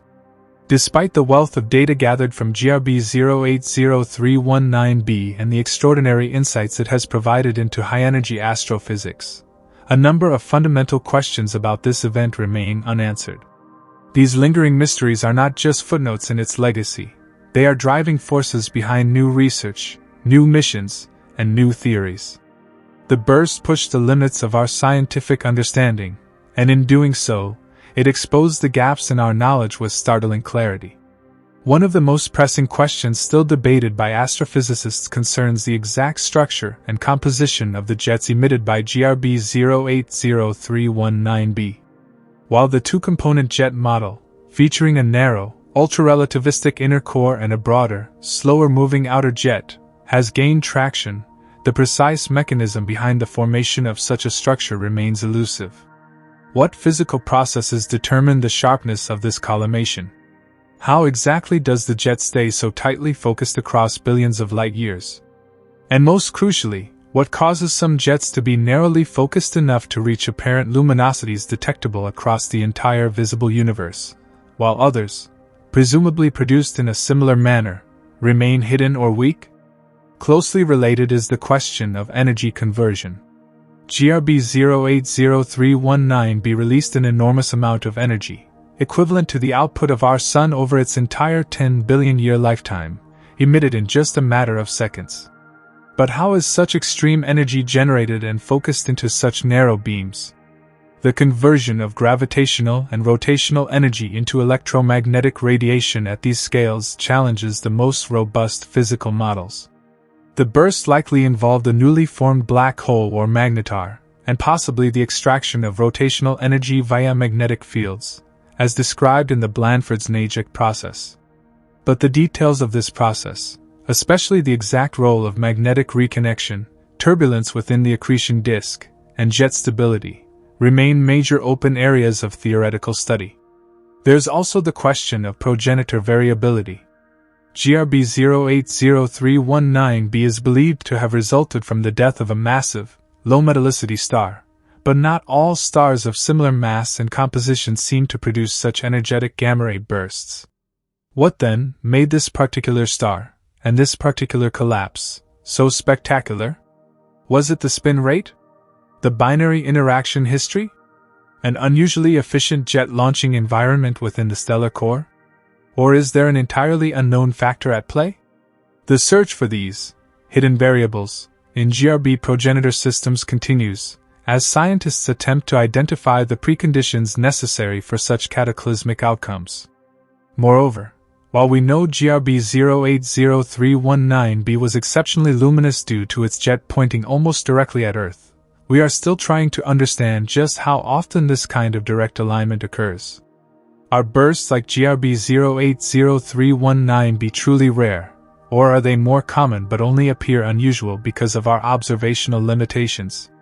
The question taps into one of astrophysics' biggest challenges, accounting for observational biases. Since gamma-ray bursts are so directional, we may only be seeing a small fraction of all such events, and those that are perfectly aligned with our line of sight could represent an even tinier subset. As a result, population studies of GRBs have to make heavy assumptions, and GRB 080319b may or may not be as exceptional as it appears. The full distribution of GRB luminosities, jet angles, and progenitor types remains incompletely known. Another significant mystery involves the optical component of the burst, the fact that it was visible to the naked eye. GRB 080319b produced an extraordinary optical flash that peaked at magnitude 5.3, just within the threshold of human vision under dark skies. While optical emissions from GRBs are not unheard of, the intensity and duration of this flash were shocking. Scientists still debate what exactly caused this optical brightness. Was it internal shock dissipation within the jet, external shocks as the jet collided with interstellar material, or some combination of both? And why did this optical light coincide so precisely with the peak of the gamma-ray output? Understanding the correlation between these wavelengths could offer key insights into the structure and dynamics of the emission region, but the current models still struggle to reproduce the observed behavior of GRB 080319b's optical component. In addition, there's an unresolved question about polarization. High-energy astrophysics has long sought to understand the magnetic field structures in gamma-ray bursts through polarization measurements. However, polarization data for GRB 080319b is sparse or lacking. If we had polarization readings, we might be able to more directly test theories about magnetic field alignment in relativistic jets. The absence of such data for this unprecedented event is a reminder of how much more we could learn from better-equipped future observations, and it also raises questions about how to prioritize instrumentation on upcoming space missions to ensure these opportunities aren't missed again. Another area of uncertainty is related to the surrounding environment of the progenitor star. What was the density and composition of the circumstellar medium? How did it shape the jet as it expanded? Observations suggest that GRB 080319b occurred in a relatively clean, low-density region, allowing the jet to travel unimpeded and remain bright for longer durations. But how common is this configuration? Does it indicate a unique stellar evolution path, perhaps an especially effective mass loss phase, or was this an anomaly? Understanding these conditions is essential for accurately modeling afterglow emissions and for simulating how bursts evolve in different galactic environments. The possible connection between GRBs and gravitational waves is another domain that remains unresolved. Although no gravitational wave detectors were operating at the necessary sensitivity to catch data from GRB 080319b in 2008, the event raises important questions about what kinds of gravitational wave signals might accompany similar bursts. Would a collapsar-type event like GRB 080319b produce detectable gravitational ripples? If so, what would their waveform look like? As current and future gravitational wave observatories like LIGO, Virgo, and the Einstein telescope improve in sensitivity, answering these questions could open an entirely new observational window into events like GRB 080319b. The longevity and structure of the afterglow also continue to raise important questions. The optical afterglow of GRB 080319b lasted for several minutes at high brightness and faded over hours and days, a behavior that largely fits with existing models but includes some unusual features. Small bumps and flares in the light curve suggest complex interactions in the jet's outflow, or refreshed shocks from slower shells catching up to earlier ones. What caused these fluctuations? Were they artifacts of the environment, intrinsic to the engine, or due to angular variations within the jet? These nuances have deep implications for understanding the variability of GRB emissions and the structure of relativistic jets. Finally, GRB 080319b has sparked speculation about the full range of astrophysical consequences a GRB might have across cosmic history. Could such intense bursts play a role in galactic evolution, sweeping away gas and regulating star formation in their vicinity? Could they sterilize nearby planetary systems and affect the habitability of entire regions within galaxies? And given that the light from GRB 080319b traveled for over 7.5 billion years, could we detect echoes of such events imprinted in the intergalactic medium, or even in the cosmic background radiation? Each of these questions, about jet structure, progenitor conditions, optical emissions, environmental effects, gravitational waves, and broader cosmic implications, serves as a reminder that while GRB 080319b gave us one of the most vivid and complete views of a gamma-ray burst in human history, it also illuminated just how much we still don't know. It remains a lighthouse on the edge of our knowledge, both guiding and challenging astronomers to venture further into the unknown, where perhaps the next cosmic mystery awaits. Even years after its detection, GRB 080319b continues to resonate throughout the field of astrophysics, inspiring cutting-edge research and influencing the design of new observatories, missions, and theoretical models. It has become more than just an extraordinary event, it is a benchmark, a cornerstone that has reshaped our understanding of high-energy cosmic phenomena and continues to propel our curiosity toward the frontiers of space science. One of the most direct and ongoing impacts of GRB 080319b is its role in motivating the development of more advanced observational technology. The sheer brilliance and breadth of the emission across the electromagnetic spectrum made it clear that current instruments, while impressive, were only scratching the surface of what could be learned from these cataclysmic events. Space agencies and international collaborations have since placed a renewed emphasis on building next-generation gamma-ray and optical telescopes with faster response times, broader wavelength coverage, and higher sensitivity. The SVOM, Space-Based Multiband Astronomical Variable Objects Monitor, mission, a joint effort between the Chinese National Space Administration and the French Space Agency, NIS, is one such example. Due to launch in the near future, SVOM is designed with GRB 080319b in mind. Its payload includes both gamma-ray detectors and rapid-response optical instruments capable of capturing the earliest moments of a burst's light. Lessons learned from GRB 080319b have directly informed SVOM's time-critical observation strategy, its triggering algorithms, and its onboard decision-making systems. The goal is to not only detect another naked IGRB but to capture it from the very first instant, with richer and more detailed data than ever before. Likewise, the upcoming Theseus mission, Transient High Energy Sky and Early Universe Surveyor, proposed by the European Space Agency, has been inspired by the need to probe the universe's most powerful explosions. GRB 080319b showed just how far back in time and space we can look with the right instruments. Theseus aims to detect GRBs from the very early universe, some possibly from the first generations of stars, and characterize them in detail. The mission's emphasis on rapid localization and broad spectral coverage is a direct result of what GRB 080319b revealed, that the earliest optical and gamma-ray data are crucial for understanding the physics of the burst and the environment from which it emerged. At the same time, GRB 080319b continues to influence the science strategies of ground-based observatories. Instruments like the Vera-C Rubin Observatory, formerly known as the Large Synoptic Survey Telescope, LSST, are designed to scan the entire sky rapidly and repeatedly, precisely the kind of system that could catch the optical flash of another event like GRB 080319b.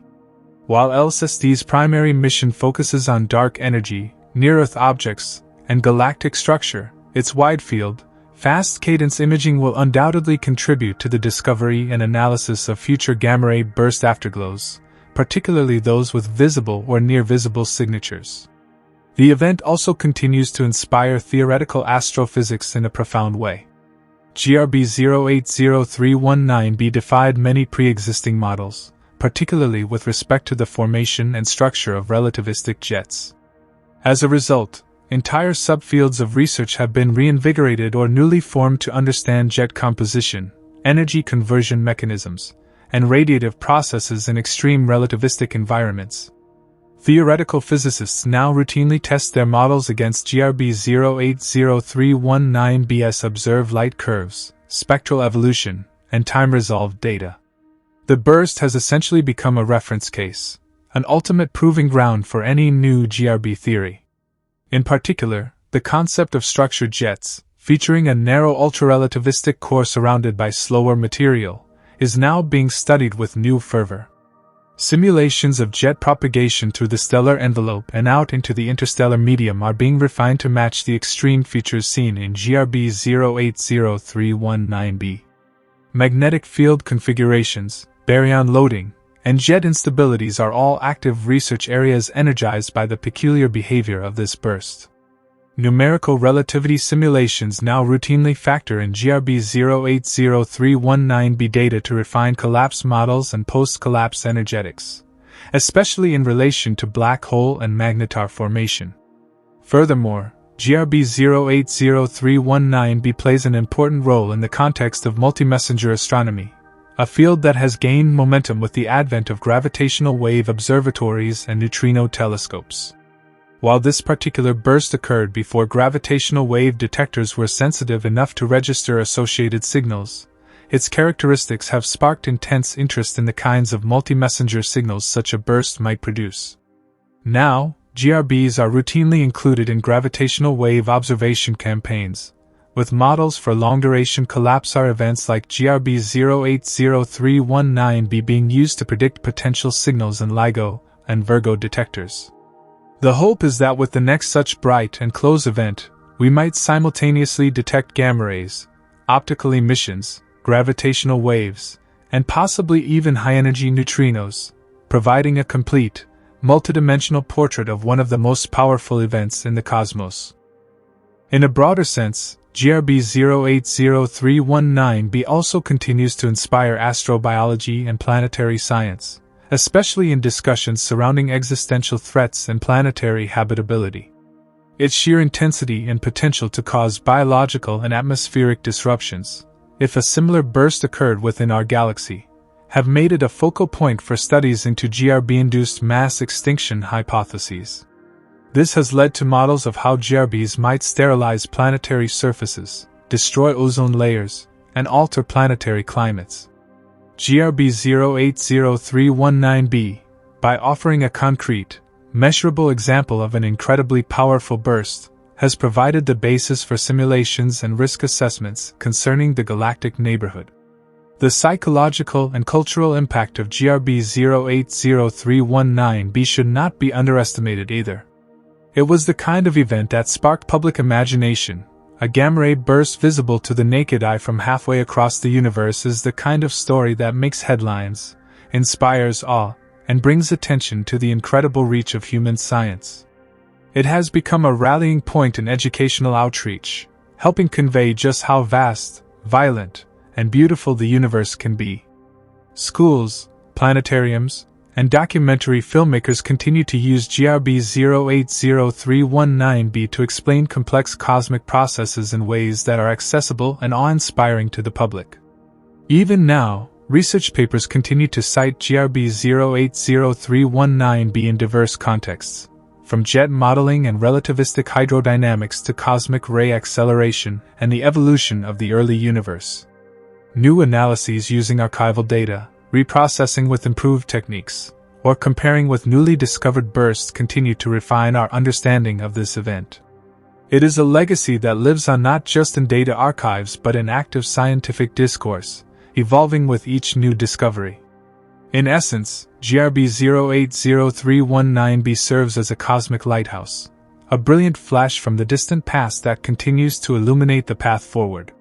It taught us that the universe still holds surprises of staggering magnitude, and that with the right tools and the right minds, we can not only witness these events but begin to understand them. And as we build new telescopes, launch new missions, and develop new theories, the memory of that dazzling flash across the sky remains a guiding light, compelling us to ask deeper questions and reach further into the cosmos than ever before. This video is for educational or entertainment purposes only, and information provided in the video may be incorrect. Like the video and subscribe to the channel for more such amazing videos.